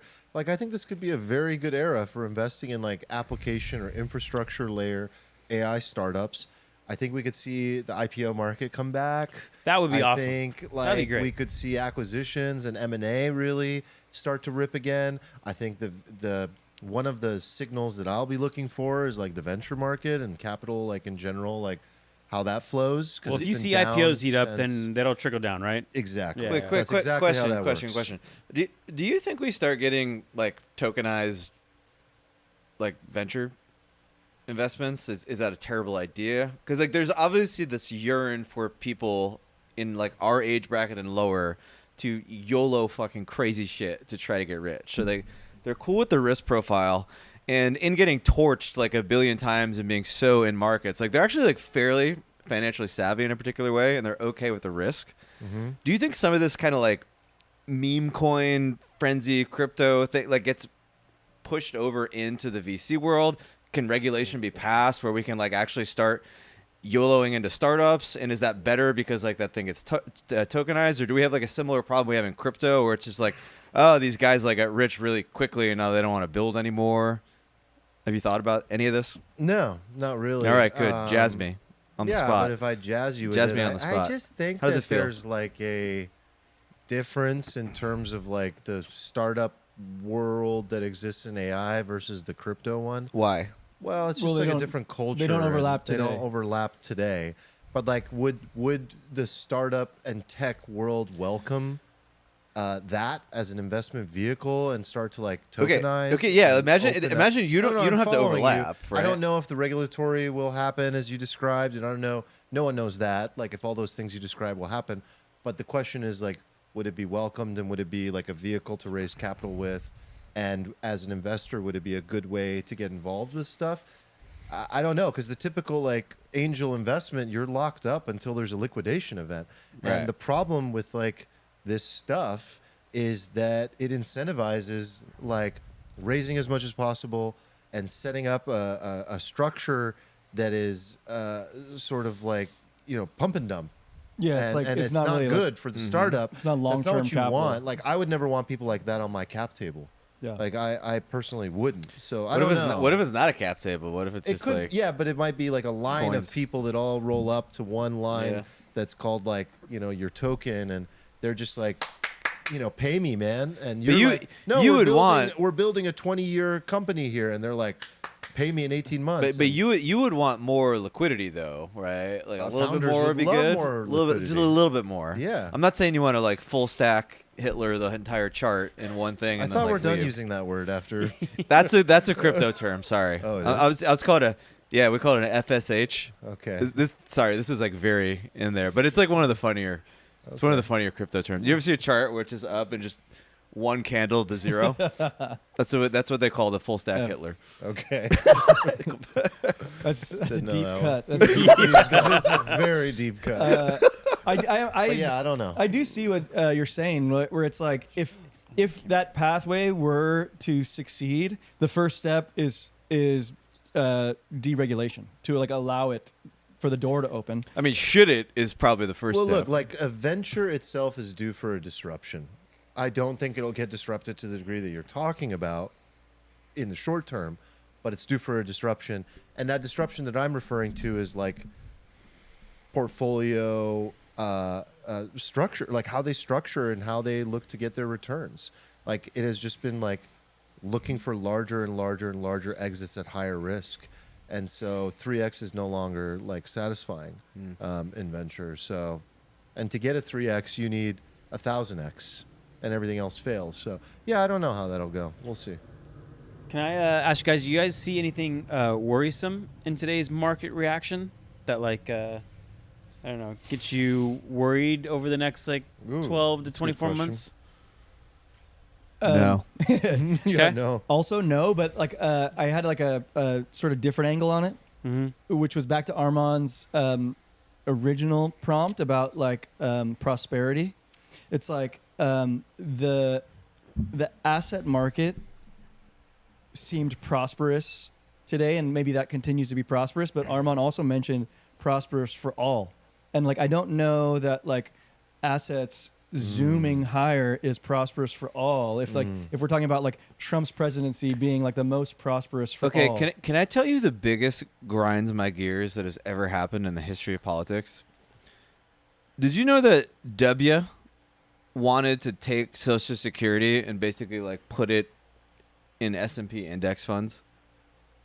Yeah, it would have been a fucking great move. Would have fucking because it would have been like crushed. self-funded. Everybody would be way richer. Self-funding. You're right. It wouldn't be like a huge government problem, right? Best But there's Ponzi this scheme ever. there's this like huge hubbub of, like at the time I didn't understand it. Like at the time I was very liberal and people were like, you know, it's a privatized Social Security, and everybody just told me why this was so fucking evil. But then like I thought about this and I was just like, what a fucking crime that there's this government program that's like, it's not like you need the money 5 years from now. It's like some of this stuff is like you won't touch it for 30 years. Right. Like the fact that we take this and we don't at least put it in like a target date Vanguard fund that like shifts, it's mentally ill.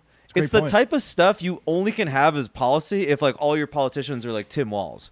And particularly when we've set up the entire like monetary system to be like one giant Ponzi, this would like just edify Yes, the Ponzi. you have to at least participate in the Ponzi. You can't set up the Ponzi and then not even take part in the Ponzi. Where you just subsidize your own Ponzi, you don't even take part in it. It's fucking ridiculous. Like, So- God. What were you? I want you to clarify who doesn't win. Oh, well, And- people who don't own assets. Like Okay. if we So we've talked about this for a long time. Yeah. It's like own assets; those that don't will suffer. right, but That's and been the writing on the wall. of course, and like I guess I'm just going back to your original point where you were like saying like, oh, well, the president that I think would be best would be prosperous for all, and like certainly it's prosperous for me, but like is it prosperous for all? So that's a great question. Is like, do you think that Trump will raise the floor more than Kamala, or would Kamala or and is her that even- policies of trimming the tree raise Or through is her that- strategy of trimming the tree and taxing the rich, raise the floor more? And again, like I'm asking also, is that even the right question to ask? I'm just more kind of like going back to that it idea is of the right prosperity. question to ask in a sense, because if the disparity becomes wider, we have a big problem. Well, the disparities for sure going to become wider. It narrowed. It always narrowed under Trump. Disparity can become wider. Got wider today. It can become Yeah. wider. I think it's okay. I actually don't even know if the last thing I said is true, actually. That may have been a different thing. I personally believe you. Like, I want to fact check myself preemptively. Nice. Just calm down. I personally believe.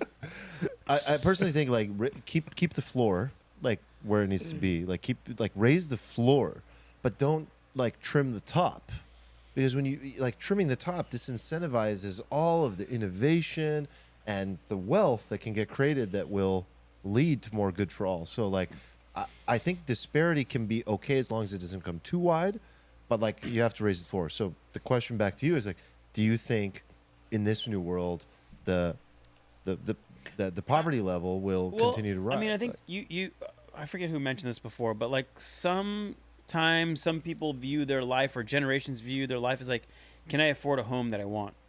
And right now we're seeing like the 10-year yield increase, and so that influences mortgage rates, and that influences the ability to afford a home. So I don't know. I think that's one thing to keep an eye on. It didn't worry me, but I was like, okay, maybe this is something to keep an eye on. Is like, Yeah, where are mortgage rates right now? 7%. Probably, yeah. Above Somewhere around 7. there, above 7%. So I don't know. Something to keep This an eye is on. such a solvable problem, though. That's Like a good everybody's like, "Oh, interest rate. What's the cost of the mortgage?" But like You in deregulate. reality, if you just deregulate, you just fucking build more homes. Build a bunch of homes. This isn't rocket science. You just build more homes. Like the amount of land. It's just like In the it's US, a it's- regional it's problem. truly Like, the breathtaking. president can't Ooh. solve that for you, right? I want Rectum's opinion on this, but like home builders have been slaughtered. The said stocks. short 'em. Yeah, Oh, stocks. did they get slaughtered under? Well, not. like, I'm not today? even talking about today. I'm talking about in the last 6 I'd be months. curious, like how they got. Yeah, I'd be curious how on they that did. too. But like, I think part of that is like interest rates are too high, so they're disincentivized to build. They have to like issue these concessions to new buyers and stuff. So like, I don't know that it's just like deregulation makes that solved. I mean, it should because it's too hard to build. It's too hard to build houses, right? Like, obviously, if it's too hard to build, then there's like too little supply, and if there's too little supply, the price is too high, right? I think personally, the path of least resistance is they're just gonna like issue 100-year mortgages, and then people are gonna be like, "Oh wow, it's so God. sick! mean Look renting? how." Yeah, kind of. Yeah, we like to do smoke and mirrors around here, but that is going to be like the thing. Like, oh, you can own. Look at how cheap the I mortgage mean, payment is. Trump did float like what was it, like 50-year bond or 100-year bond? But no, he wanted to refi a bunch of the debt at God, like that would've been- 100 years. that would've when been it- like our interest way rates out. was zero, That would've been our right? way Fucking out. 700 IQ move. I feel like somebody like explained something that I didn't understand about why it wasn't quite that simple, and I was like, okay, because when I first heard that, I got upset. But I All think right. there is maybe a reason why that didn't happen. But Chamath like also is like upset about this, and I assume he's smarter than me. So Doubtful. He does have more money than us. yeah. I guess any other comments on like to the question of what do I buy tomorrow? It's a great question. And can I just plant a seed? Everything. I think I have a Long Von your Dieper. longs. We have a what? A Von Dieper. Okay. You do. Yeah, like- Impromptu Von Deeper. Yeah, it's good. It feels me good. It is with it. It is with it. Are you? Oh, It's you're. actually already in the card, but I think we should talk Do about we it. tell everybody to buy everything? Yeah. Wait, look. Before you do Von Deeper, I want a quick temperature check. I am Luke. Our okay. The year's 2035. We look back. When we look back on 2024, will we say, "Oh my God, we were literally in the middle of the Roaring 20s and we had no idea"? It started, and like we had this little pullback that everybody thought was this crazy little like annihilation move, but in actuality, like we were obviously in a mega bullish time, and we just went full send for 10 years. Yes. I mean, we've been full sending since 2008. So when is the reckoning coming? Oh, there's no reckoning coming. That's my belief too. The reason why there's no reckoning coming is because our fiat currency is the best of all the other shitty ones. So the reckoning doesn't come. It's not only it's that and the fact that reckoning is Yeah. the end of all things. But you can also Like, just hedge it it's too, just- because you can just like buy some Bitcoin and then just participate in the Ponzi. I mean, I think that's It's the a thing win-win. is that like yes, you will say we were in the middle of like a roaring 20s, but you will also might feel poorer. But You won't necessarily feel significantly richer. okay, but like today and yesterday seems like one of those days where you could possibly look back and be like, this was an inflection point. Much like you know Here's when where- you here's look where at I'll the agree with Facebook you. chart where you're like, oh, there was an inflection point. We actually probably should have bought there. It just I don't know, reversed, man. Like you know? today, you don't know what could have happened today. Like there could be a lot of covering going on, right? Like there's a lot of things that Covering? happen in a Yeah. day. No, I think- 30%. No, I think so many people come in hedged for this uncertainty of outcomes because like if Kamala won today, we would have a completely different market, and people have to position for that. For sure, but like, have you ever seen a covering event that had like 30% moves in equities? I'm not talking about 30% in Coinbase. I'm talking like a 2% move in Nasdaq, which is like there's probably like 1%. I mean, covering, even like 1% new buying. 2.4 for a covering day seems sus. No, there's also new buying, but it's like partially covering. Right. And I'm thinking that like there's going to be volatility still, so you're probably going to have some pullback like in risk assets. But like, what would I be willing to buy right now? Like still Bitcoin, Yeah. still Tesla. I think still Nvidia. Tesla's interesting. The kind of AI stuff is like less interesting to me because it's like the inflection point today would be like an inflection point around kind of like a regulatory regime and stuff. And I don't know how much that like affected AI and everything going into it, but we don't have to get too in the weeds because I mean, know you know what was really wild is like Eli Lilly and Novo Nordisk took a dive today, and I was like, their earnings. I was like, shit well, the yeah, bed, but that right? was last week, and I was like, why? And I was like, oh shit, RFK doesn't Oh, like it's pharmaceutical RFK. companies, Oh, and that's the only thing I yeah. could think of. So I Did thought you it- find anything different? Yeah, we No. should probably think about some RFK trades. I hadn't thought of that. I was assuming it was like a deregulation move because they'd allow compounding pharmacies like allow hims to sell semaglutide. Yeah, I thought it was just like a oh shit. I feel like RFK 's RFK is like across the board bearish for any pharmaceuticals. Yeah. It'd be Yeah, interesting his to tweet look was at everything. fire. But I think that's What one did he of those tweet? I categories. missed it. It's one of those categories you just keep an eye on because if it goes down far enough, you probably want to buy those again. Oh yeah. I'm Because the like, growth is phenomenal. I'm still so on board with GLP-1s, like the theme as like a. It's almost like it to me, magic bullet level. Like this is going to solve I got problems. so lucky. I texted him the other day that I missed some Citrini like chat, and I was like, oh shit, he like exited the GLP-1 basket, and I was like, I think I'm gonna sell this and buy Bitcoin. And luckily, like obviously Yeah, today, nailed it. GLP-1s went down, Bitcoin went up, and I was like, wow, got really fucking lucky. I am smart. no. Well, This is shouts one of those to- ones you're like, Nope. You are smart. Citrini is just on fire. yeah, dude. guys, yeah, he's fuego. He's probably worth the All right. $40 or whatever, huh? Yeah. It's like 2,000, I think. Oh, never mind. I'll be honest, I didn't review your card in full, but is there anything else we want to go What's on? the Von Deeper you had? So sometimes in life, Oh God. Oh God. Can you pour me another whiskey before we get started? I need whiskey Uh, for this. Where's the bottle? Oh, there it is. Hold on, come I have my across certain people, boss hog me. and they rub us the wrong way. Mm, Mm. I like where you're going here. No, so I want to take it like full circle. We started with politics, the election. We went to money. I want to bring it back to politics, but the human side of it. Ah, yes. Yes, Basil. So a lot of people are really, really genuinely like suffering at home and in the public. Their closest relationships, like it's a very real thing. Multiple people have brought this up in our community and asked, like, how are you dealing with differences with your spouse, with your children, with your parents?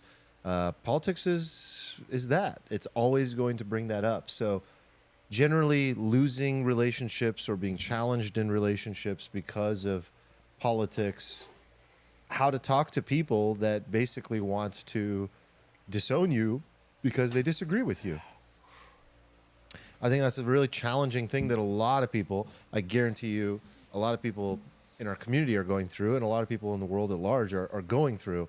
And so there's the meta of it, which is like, why? Why would people, Why is a good starting point? why is a great starting point? Why would people take it to that personal of a level that they can't maintain a relationship with somebody because of their political leanings? And then based on that, how to deal with differences, in particular, if you are actually married to somebody, I think is the most interesting version of the relationship to explore. And you are sharing a home, and your goal is to share a life together, but you disagree on some of the most fundamental, important issues about About life. politics, I think. And politics is life in a lot of ways. It's abortion, it's money, it's race, it's everything. Good Von Deeper. Good Well, one. sometimes Yeah. we deliver. Yeah. We had some people in the Discord, right, who are like expressing this with Yeah, that's what I said, Gustav. yes. Yes. Like I'm trying to just let me flow, man. We're please. warming up to your question. It's pretty deep. I mean, like, I think one of the issues, like, I guess, are you assuming that we're assuming that we don't care what the other person thinks? You're more like your significant other, your family member doesn't like what you think, right? Yeah, I've never had a problem with somebody personally that Yeah, I'm like, I can't tolerate you and I won't have a relationship with you. or- significant I've never others. said to someone the like, I will not hardest. associate with a So, like, Trump or Biden voter. Like, I've never said The- that. I find it fascinating. People I think mean, that is differently. fascinating. The personal experience I have is an easier one, which is Mm-hmm. like with my folks. My parents are like really hard lefties, and I'm like a sort of like apathy guy, and just like don't bother me with that kind of thing. And it's like much easier when it's your parents because you can just like avoid the subject because I only see them every so often. But like the significant other who you're Unavoidable. living with, you can't just like take that stance. I don't think. No. I think you have to confront it, and you have to like. Well, some people will avoid it because it's not worth the battle.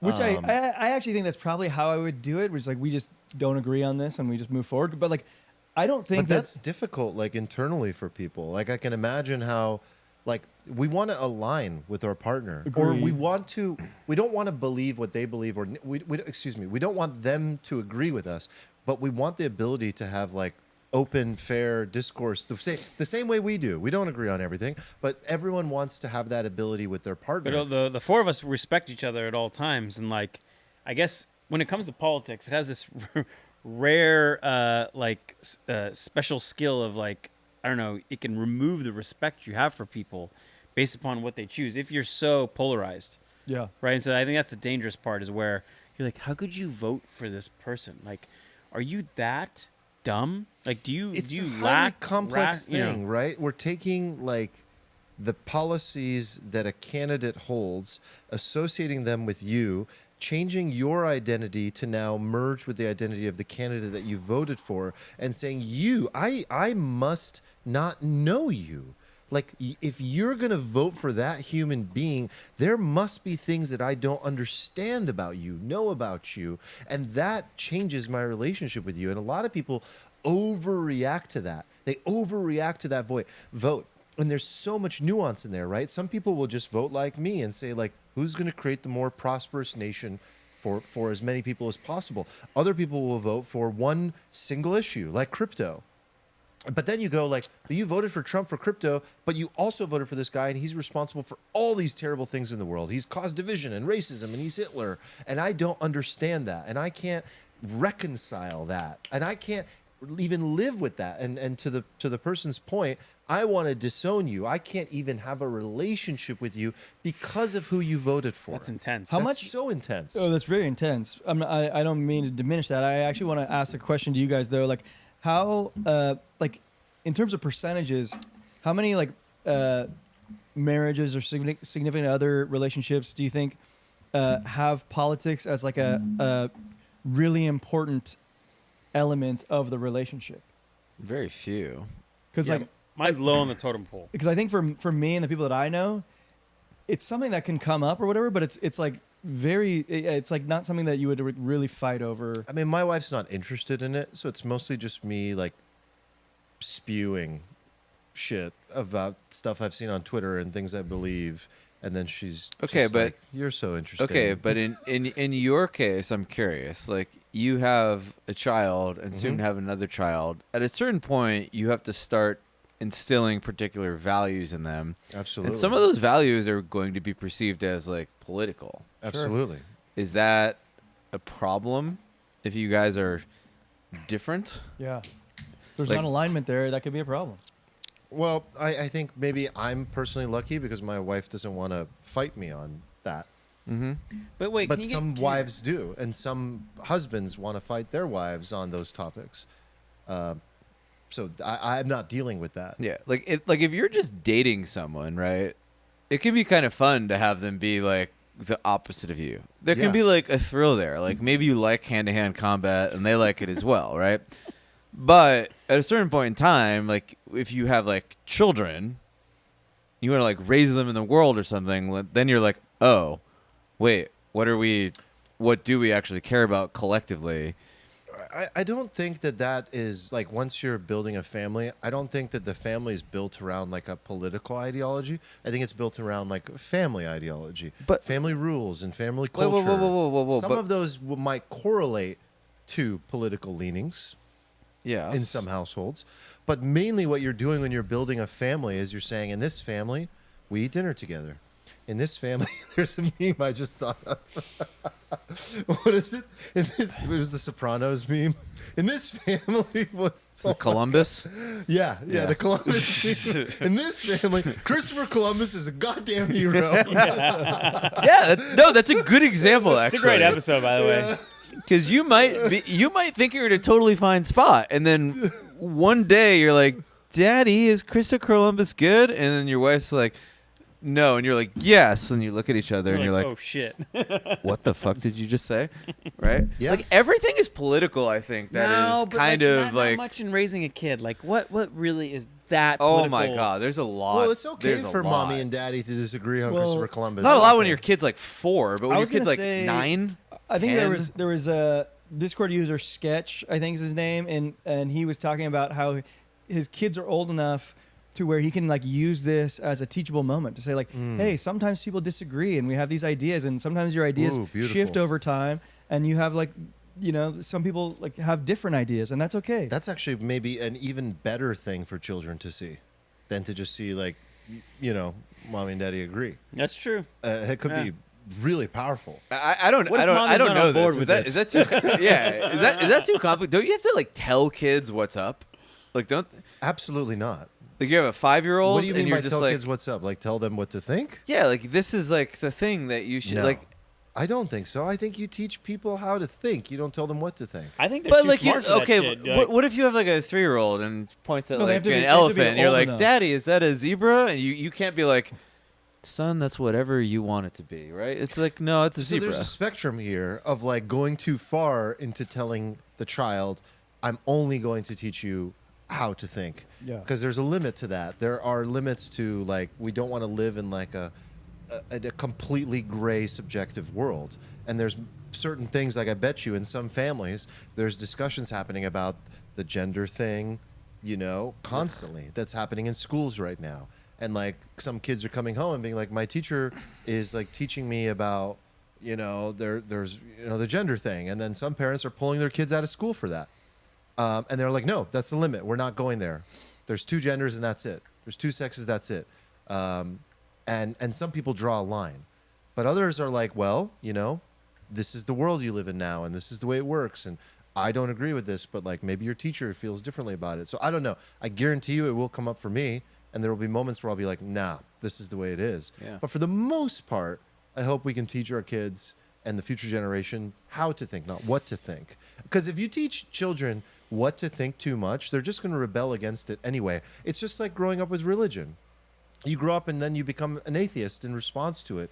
And you become like, you know, just sort of just upset that you were indoctrinated Wait, by... okay, sure, but like, don't like kids need like guardrails, scaffolding? Like, don't they act? They do need to be told particular things. Like when I was a kid, I said a lot of stuff, and I was just like, "Daddy, why do I have to do this?" Right? And his response was like, "Because I said so." Right? If every time I asked that, like Dad was like, "Well, son, your mom and I have different moral philosophies on this. She thinks this, but I think this, and we want you to choose your own way." Like, my life would have been chaos, right? So I see some areas where this is good, but I also could see this just like going off the rails as like a generalized Yeah, policy. that's not exactly the moment type of situation I'm referring to. I agree with you on that. I don't think you want to like leave a child like to feel aimless about like basic structure and things like that. But like we have a divide in this country right now about people's perception about stuff that used to be like very basic, right? Yeah. Like if you and your wife were like, if you were like a big righty and your wife was like a big lefty and your daughter came home at like age 5 and was like, "Daddy, can like men get pregnant?" Right? Like, what are you going to do? You're going to have a philosophical discussion with a 5-year-old at that point? Or are you going to be Yeah, like, scientific we're going one. to just like teach this thing here. We're going to instill this. And that these days like is like a political / moral philosophy. So there's not like a kind of, you're not going to have like an open these discussion days, what there, right? isn't political, right? So, Right, but that's No, what I'm that's his saying. point. That's his my point. point. So like my larger question, and this is something like I ask myself, like not something I deal with, because me and my girlfriend are like very aligned politically. Like we see the world like at a base level like the same. So there's not like We don't have like these I saw your cosmic tweet today about being in discussions. base reality, and I'm not sure we're in base reality. I don't know why you assume Base that. reality? Yeah. Is this like a multi-dimensional thing? I mean, I don't know. You made some assumptions. there. Simulation. Yeah. It's the, But no. I meant No, a your different girlfriend thing. is based for sure, and that's good that you're aligned. But not many are. I think the deeper question there is like when that lack of alignment. Okay, occurs. like isn't this the use case where like lying has like maximum utility? Yeah. Like it's just like minimum harm, maximum utility. Like, hey babe, who'd you vote for? And you're like, know who she voted for. You're like, I voted for that person, and then you just move on with your day. Okay, but that's an example of Like, where isn't you that can get by. This is max like what- utility. But this is like when you're dating. Like you can just date somebody who's like politically polar opposite to you, and it's like almost exciting. Yeah, I mean, in a way. like It I just didn't only do that with becomes my a wife because problem she doesn't. with the family element. Yeah, I mean, if you have someone who's like, just you end up with someone who's just, you know, But this was the exact. everything's example. tightened a little too tight when it comes to Yeah, politics. this is the example, and like in that example, I assume it's like. Well, actually, I think the example came from like a girlfriend wife type figure. But some ways you're like born into that, and you don't even have a choice. You just have to deal with that difference. you find yourself in this position. You're like, But I was like, should you even selectively get yourself into that position anyway? I Just sort of think a it is different important discussion. though. The alignment is important. It's like the same issue as like say like two people from two different religious backgrounds that can be very difficult to reconcile in a relationship. Some people pull it off, but for a lot of people it becomes a problem down I'm the wondering, road. like, if you guys are saying everything is political, and I think you can make everything political, but like, can two people be can like a couple be aligned in their values and disaligned in their Totally. political values? Because like I feel like 100%. That's what I believe. I feel like you can, and So- like not everything. Sometimes. Not everything has to be Sometimes. political. Like you can have values that align and have different political views. I feel like everything at a base level is kind of political. I think a lot of politics, if you get down to the very brass tacks of it, is like sort of like a moral take on the world. And like, I think it can be difficult to rectify a different moral perspective because it's not like you can go, oh, 2 + 2 = 4, I win. It's like this metaphysical deep discussion where there's no like correct answer. It's just, I believe this, like, are you on board with me? So I don't know. I know in the old days people were politically unaligned, but also it was kind of that like 50s housewife culture type shit where like the women would just not say anything and then the man, benevolent like patriarch like dictator. that's not good. No, but I think you not- can like that's not realign functional. yourselves under things that are like very common. So like if you find yourself disagreeing on values, like go one deeper. Like what do we actually believe in? Okay, like we want our family to be safe. We want our kids to like have a better opportunity than we do. Like we want them to grow up in like a fair society or equal opportunity. I don't know. Maybe I'm starting like I down agree, limbs but here. you're just jujitsuing people. No, but like, judoing like, people you to start convert there, them. right? No, You I'm also restart there. also But you're thinking like converting along them the lines of like how I don't have a kid yet, but we're I expecting think one. this is the right way to deal Like with it. I'm actually thinking that like Mina and I are aligned, so that's not our issue. But like if we weren't aligned, we would find the common ground. So like what do we believe in? We believe in having dinner together as a family. Like and that's not political. Like you might say that it is. It's not. Not to me. Yeah. And like what else do we believe in? We believe in going Family to first, believe in going to the park or- together. yeah. Or we believe in like going to a Padres game. That's not political. It's like just something that we want to do together. Yes. And we I align on agree. I that. don't know. You Do you eat find the animals things at you that align dinner? Or? I mean, is that political? I don't know. I'm just trying to make your non-political Just trying to- situation I mean, political. That's the fine. I mean, the dinner thing is closer, but like going to a ball game or a park is not like a fundamental values thing. Oh well, how about having know? your kid play sports and like coaching their kid sports? No, I don't think that's a fundamental values thing. Of course it is. No, I don't think so. Like the idea, like coaching, like playing sports is not like a Value- values are thing to more me like, is yeah. What you about know, participation trophies? That's a values thing. yeah. Good Honesty. example. Subtle. Great subtle. example. Honesty, you know, how you speak, the language you use, like women's like that's a good individual, example, Like like- your daughter's rights. Yeah. Like, what are your daughter's rights? Do Well, you hold align on. on your daughter's Honesty like individual and rights? like etiquette, manners. Those are like different and I think non-political, apolitical. No, etiquette it can be very political. Like for example, you could teach your son to always like hold the door for a woman and do all this stuff, and like some people might be like, yes, that's great, but there's is a offensive giant to swath of people society now. that is like, you are perpetuating the patriarchy, and this is that's like actually a good example of a thing that you might think in your brain is a normal thing, but you could be with somebody who's like, actually, no, that's offensive, and you'll be like, wait, what? I think I- traditional manners are I actually incredibly feel like important. this is something that I agree, but that's that that's has been a somewhat hijacked conservative value. as political. It's been not, hijacked. It's not political. It's been hijacked to become political. Everything has become political that doesn't deserve to be. No, that I But by think the that way, has I think always that's been gonna political. shit. No, because this stuff didn't used to be But political. because Holding everybody the door agreed on open it. for somebody This stuff was never political. is just a nice thing to do. It's This not. stuff used to I be don't hold the door for sociocultural. women only. I'm holding the door open for someone. Exactly. This stuff used to be sociocultural. It has become political because everything has been swallowed up by politics and the woke movement. The woke movement and postmodernism has pulled everything into its realm and tried to bring all these things up for debate and create a lot of division where it wasn't necessary before. I think that's going to change. I think that's, by the way, one anecdote. Single women, way more likely to have voted Democrat. Married women, way more likely to have voted Republican. Like, there's more alignment in married households than there is in maybe dating or Yeah. non-dating relationships. So typically, I think you're going to find right now that married couples probably voted for Trump and are probably aligned. Now, in my case, my wife was just like, no, I'm not doing any of this. I'm not voting. I don't care about either one. I'm not touching any of this. And I was like, pushing her. I'm like, no, you should vote. This is an important election. And like, it matters. And she's like, why does it matter? California doesn't matter. And I was like, well, it matters for the sake of just like participating in government and in all of it, like just being a citizen. And she was just like, nah, I hate them both. I'm not touching any of this. And she's like a little bit embarrassed about who I voted for, but she also gets it and she supports it because she's like, I see how you're correct, that for us, this is what's best. Not that my vote counted, but she sees it. Oh, it did, my friend. It counted. Did it? I don't know. We'll find out. Like, Armand, it counted to me. Okay. no, like the For sure did data not is count. what encourages other people to I think it eventually start a campaign or fund a campaign. They called California before 1% of the vote was collected. I think what we called it. It was like 60 seconds within the vote, like at 8 p.m. PST. They're I like literally think they called the race at 0%. They're like, Yeah, "Hey, it's 0% California." I reported. was like, We are "Wait, what?" now making the bold prediction.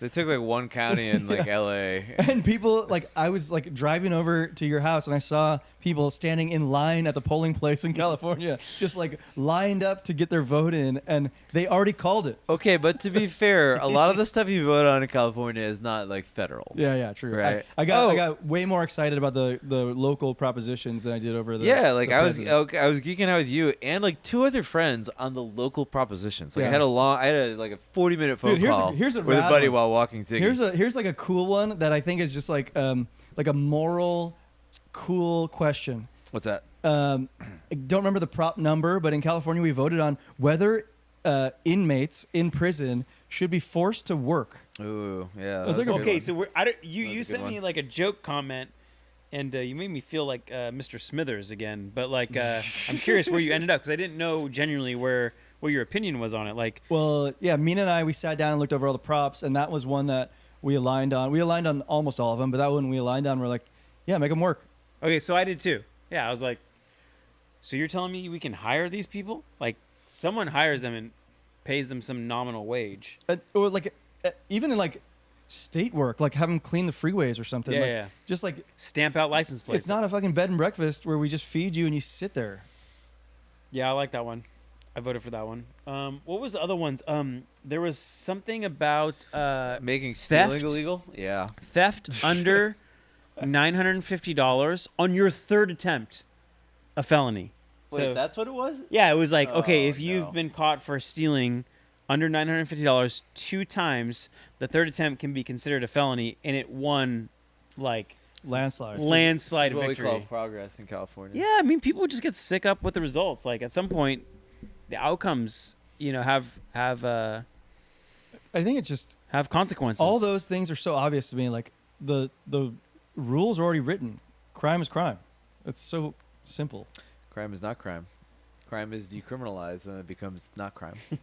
Yeah, I know. It's a But cool. Apparently, crime under it's a cool $950 is not crime. Yeah. I saw some stores were basically like marking stuff up like 20x and then offering like a discount to like people to put in their like phone number or something, like 95% off. So that And then if they everything in the stole, store was like a felony if they stole it. oh god, that is I know. It's a so big brain time. Wow. fucking That's brilliant. brilliant, but also like, what world do we live in where that's Yeah, I know. necessary? That's Clown the world, loophole. Nick. That's the Yeah, loophole. clown world. Did world. anyone know where we fell on legalized marijuana? I know there was already like legal 4 here? or 5 states that were. A lot of states rejected it. I feel Right. like I get the vibe there's There was been like a a bit of a backlash reversion. against. Like I kind of get it. My whole life I was like a mega like no, all drugs should be legal, but like one of the interesting things somebody put into my head, I forgot who said this. They're like, once you bring drugs into capitalism's goal is to make the drug like a better product and a cheaper product, and a better product with like weed means like it fucks you up, right? Like it just gets you For cheap. Yeah, like for really cheap. So Okay, what you yeah. get when you introduce capitalism to weed is you get like fucking cheap, abundant, really powerful weed, and then suddenly a thing that like people were like, oh, it's so safe. Yeah, it was so safe because you're just plucking out of the ground and lighting it on fire. But then like you do processed weed equivalent, you make like the Doritos of weed, and then suddenly people are like smoking it, and they're good, just You like, had though. so many So Doritos at good. your house yesterday. by the Oh, way. I know, it was great. Armand, I think, would speak to this because he is. I'm gonna speak for you. Sensitive. In Salt Lake City, you will smoke a little bit of weed with like our friends and audience members, but you need it to be this like old school dad weed. That's exactly what I'm looking for. 70s, classic 70s. hippie, old Retro- school, retro weed. dad weed. Roll that up into a joint. You can smoke it all the way The whole thing without hallucinating. yourself and just feel like you had 2.5 glasses of wine and have a great time. I took one puff and went to the moon and had a fucking conversation with Abraham Lincoln and Moses. I mean, it was crazy. I mean, it's a lot. Like, that's what happens now. It's like the dead show up. Well, first of all, I believe cannabis is a psychedelic. I agree. Terrence McKenna talked about this in great detail, actually. If you are in the right set and setting, which, by the way, that is the most important thing, is set and setting. Terrence McKenna, the esteemed physicist. No, not that guy. Essentially can create that psychedelic experience. Yeah, So, I think it's a psychedelic too. for sure. It's way too strong now. It's like Terrence Howard. 78%. Yeah, not that I guy. thought it was that guy. Trust anything he says. 78%, THC, like it's nuts. But I think RFK is actually going to help with the study and legalization and declassification of many psychedelics from being class 1 to being studied and being used in therapeutic settings, which is very positive, which I don't think is what you're saying you have a problem with at all. And that No, I is think very, very we need to good. make more progress in psychedelics, and I think we've gone too far probably on weed. Yeah. What should I expect with this "Make America Healthy Again" movement? Like RFK's got a certain perspective, and it sounds nice, but like, what am I supposed to test him against? Can you tell me? 4 years later, like. Can you tell me what sounds nice? Because I don't know what he's even. Well, suggesting. it sounds like he wants to get down to chronic illnesses that keep showing up that didn't show up generations prior.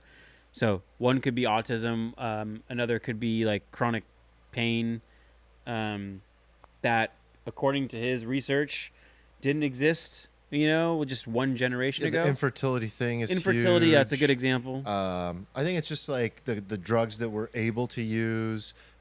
Pharmaceutical companies are definitely going to get like put on the chopping Or block. And food supply interrogate. chains could be another. But I guess just what can the guy actually get done in 4 years? Like, I mean, I don't know. What but would he be already, success? Like I said, he put out this tweet to the FDA, which looked promising, cautiously optimistic, but he basically sent out a fucking hit signal to the FDA, being like, "Don't you dare delete your records, and you should probably pack your bags. See, 'cause like, most of you are getting cut." FDA seems like a pretty well-functioning government department. Yeah. I don't know. But I could be totally naive and Probably I'm very open to change this extremely opinion. bloated and full of regulatory. is the I mean, if you hurdles that think don't need to- the food and the drug in the country is like generally like good, then It's awful. Yes, Yeah. yeah, but like I don't. I'd you rather know. focus on the F. I would like lean. I would like. They don't lean do anything no. about the F. They I'd do rather more focus on the D. F than the D, because like the F is pretty interesting. Like you can get rid of seed oils, and I don't know, like our water supply is like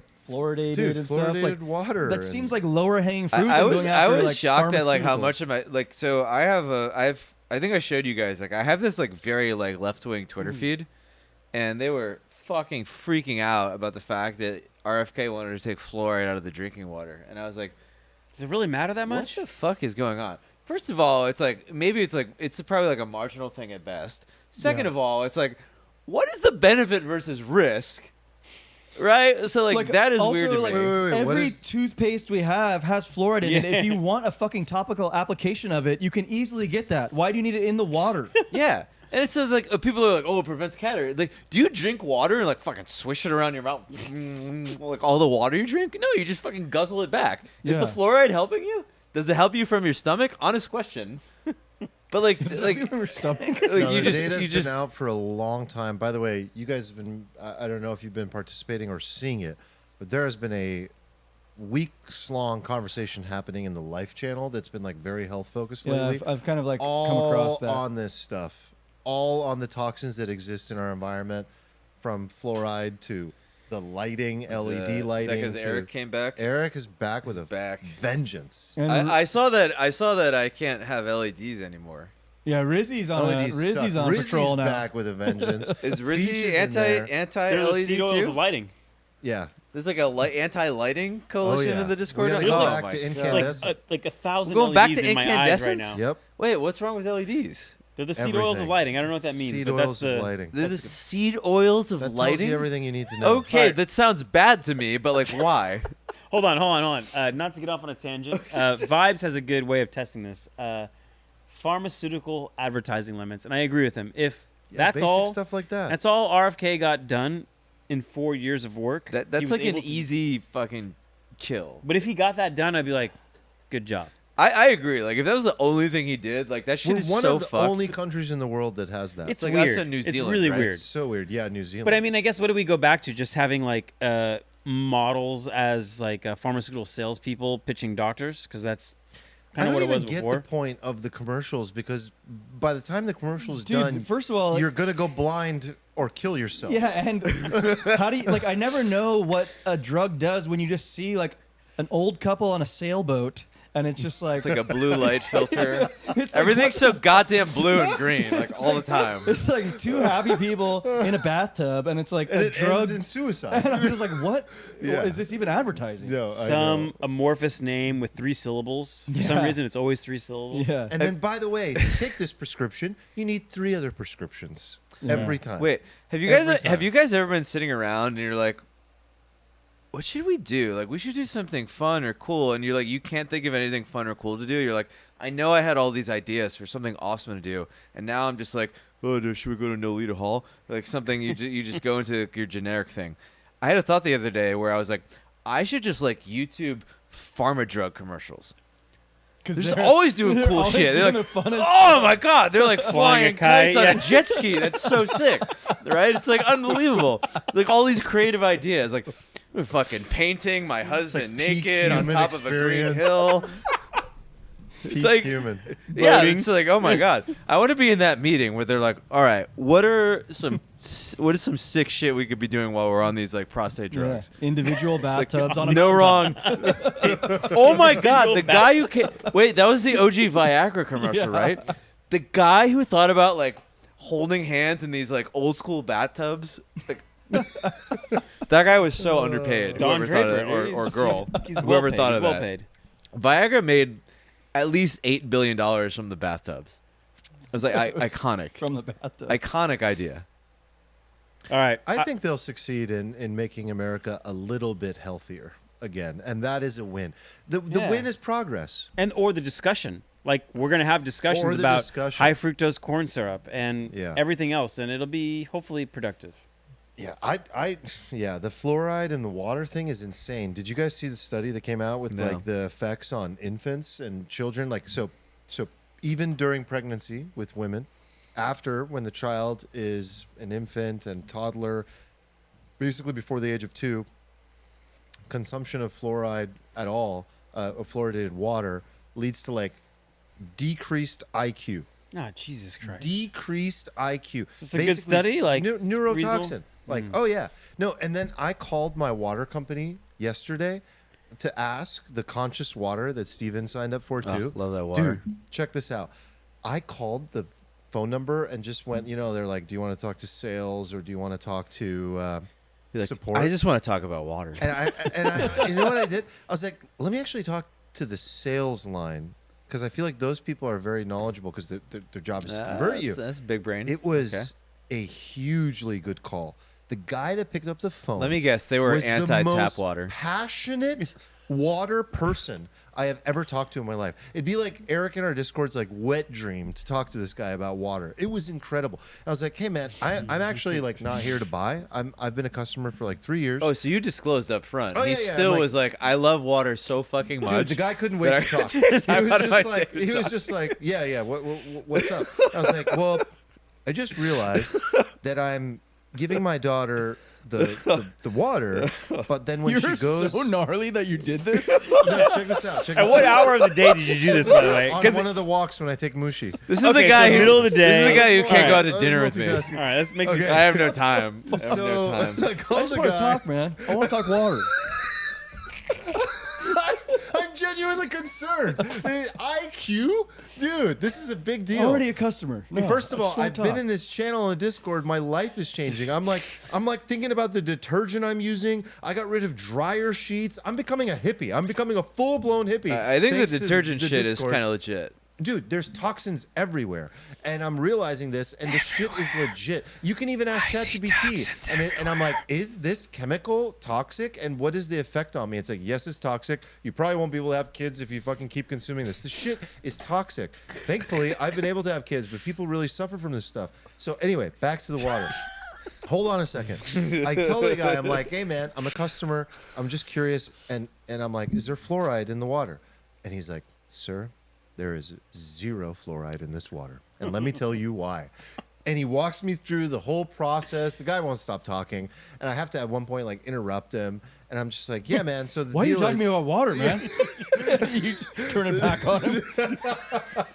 Armand's just like, I just want to make sure you know that I am not going to buy this water. And the guy's like, I know, like I'm just aroused sexually by talking to you about this. just I so love water you know, so much. Steven, as a fellow stakeholder, I also this subscribe is to the this water. world's greatest water. It tastes Dude, good. you It have no tastes good. idea. Is this Palomar Mountain water? No, No. this is Fuck no. conscious. Fuck that shit. Conscious water. Whoa. So Whoa. check this out. Yeah. Spring water. Wait, I've never tried Palomar water. So check this before out. we My get whole into life, the I thought defamation spring lawsuit. water was where it's at. Yeah. No. Oh no. Oh, no. Spring Do water. you know what like is accidentally full gets of into your spring water? bacteria. Guys, just give me the fucking answer. Like, I'm not that The passionate answer about is this. sign up for Conscious His Water hand Company is if going you live in San insane right Diego. This is going insane. It's like converted to Italian. By the way, Second full, generation. full Versions disclosure, of we this were not paid any money for this. Which seems like an ad. Well, as far as you know. Conscious This guy It's gonna be a just guy in goes Europe, on. the guy from fucking Damn, Austria. if- It's like, hey, I just I was wish curious they if you were ship sponsored with this 5-gallon dude. bottles of water to. Greatest clip ever for a sponsor. Anyway, there's fluoride in spring water, man. Wait, why is there fluoride in spring water? Because they can't get rid of it all. The only way to get rid of it all is to It, like, runs fully off? decontaminate Like, it. runs No, off it's into the spring? naturally occurring. It's Oh, in it's the naturally water. occurring. It's but in if the it's water. naturally occurring, it can't be that bad. Some things are. Naturally, are. like your cavemen were. I like natural. Naturally occurring. There's bacteria in the Oh, water. is this why the cavemen couldn't evolve into humans because they were drinking fluoride in the water? All right, I think we just hit our 2-drink minimum. Can't even imagine how smart I'd be if I never drank the fucking water that I Oh, drank. God. At least 10 IQ points. Yeah, I would just be. No, I wouldn't bro. be on this podcast. Compounded up. We need that like the world Can I if just give nobody the drank TLDR tap of water. water? meme. Okay, so I was like, let's call him Devin. I was like, so Devin, what do you do when you travel and stuff and you can't take fucking gallons of conscious water with you? And he literally like has his own kit and all this stuff. I was like, no, dude, Devin, no, I'm not at that level. What is the off-the-shelf solution? Wait, So the is best it kit? Yeah, he literally like he makes his own water? remineralizes. He Bobby he Boucher, the purifies, water boy. Takes like a reverse osmosis kit. purifies and remineralizes. Oh, he literally takes a travel reverse Yes, osmosis yes, kit. with I him. think High so. quality That's H2O. hardcore. So you need purified water, but you need to remineralize it. And so he said the brand off the shelf, the Did alfalfa, Devin work as the water boy for a college football team in the South 20 years Florida? ago? the alfalfa off the shelf is like Mountain Valley or Essentia. I've never heard of either Essentia. of these waters. Yeah, Essentia is very, very prominent. It's Essentia? everywhere. Mountain Valley's pretty popular. It's in the And so glass I bottle. told him, Not I'm like, that prominent. I'm like, I've never heard of Devin, Mountain Valley no, it's or super Essentia. prominent. It's super prominent. It has a black and red label. It's always at like. Oh, I every, do know that one. It's always at Wait, every Arco and Essentia? 7-Eleven. Yeah, yes, yeah, you've seen I it. have You've seen that one, No, yeah. it's everywhere. It's everywhere. everywhere. And I was like, Look this up. Devin, I thought like French Alps, man, like Evian, baby. Evian. And he's like, nah, brother. Here's why. And he started talking for 10 minutes, and it all went over my head. But I was like, okay, I trust you. So I'm literally to the point where I'm going to have to send Rumi with like a half-gallon extra of water and tell the school Essentia with an E. Yeah. Essentia. Oh, I and thought it was like don't- ascending the Because what they're mountain. doing is we send Essentia. her with a water bottle with the water, but then they're filling it up with the tap. And I can't have that. Do you know what Marcus does? What does he do? You're gonna like this. He I believe this. Already. he installed brass or copper holding tank underneath his house, and he gets delivery into the tank, every week or Oh, whatever. bulk. Yeah, bulk. Wow. So I love that. That's probably that's Probably the way cheaper. top end. I'll be honest with you guys. I'm about to get hippie really fast. Like I've been learning so much from the alfalfa You're community. wearing you have earthy no colors idea. today. Yeah, dude. We're talking about laundry detergent. we're gonna have Eric filtering. I guest on filter- the pod. I filter my shower water. That was a big thing. Oh, I started doing that actually. So filtering your shower water. The dryer sheets are toxic. Anything with fragrance. dryer in it, sheets? Oh yeah, terrible. Whoa, you gotta Things get that the make your whole clothes balls. soft. Yeah, What terrible. do Terrible. you as a Persian man I do know. when fragrance is My toxic? wife is gonna hate all of this. I'm a walking toxicity. Cologne is like Oh, God. egregious. I love this So product. you just Shower caused filter. cancer. Yeah. Inhaling Such a you. Yeah. Great product. Oh, great. So Yeah, all the- anyway, all the germs Sorry, are they're- on it. They're it's turning. real. It's real. How many things can I scare you about your shower filter? Sounds like a lot. You could. Yeah. Yeah. Okay. You could. Is it worth like $100 to you, maybe? Possibly. Oh wow. Okay. Yeah. All right. So It's a in good conclusion from this Von Deeper, the way to talk to people who disagree with you politically is to throw out your dryer softening things because they're toxic. They're so toxic. All right. Yeah. Makes sense. And don't drink tap water.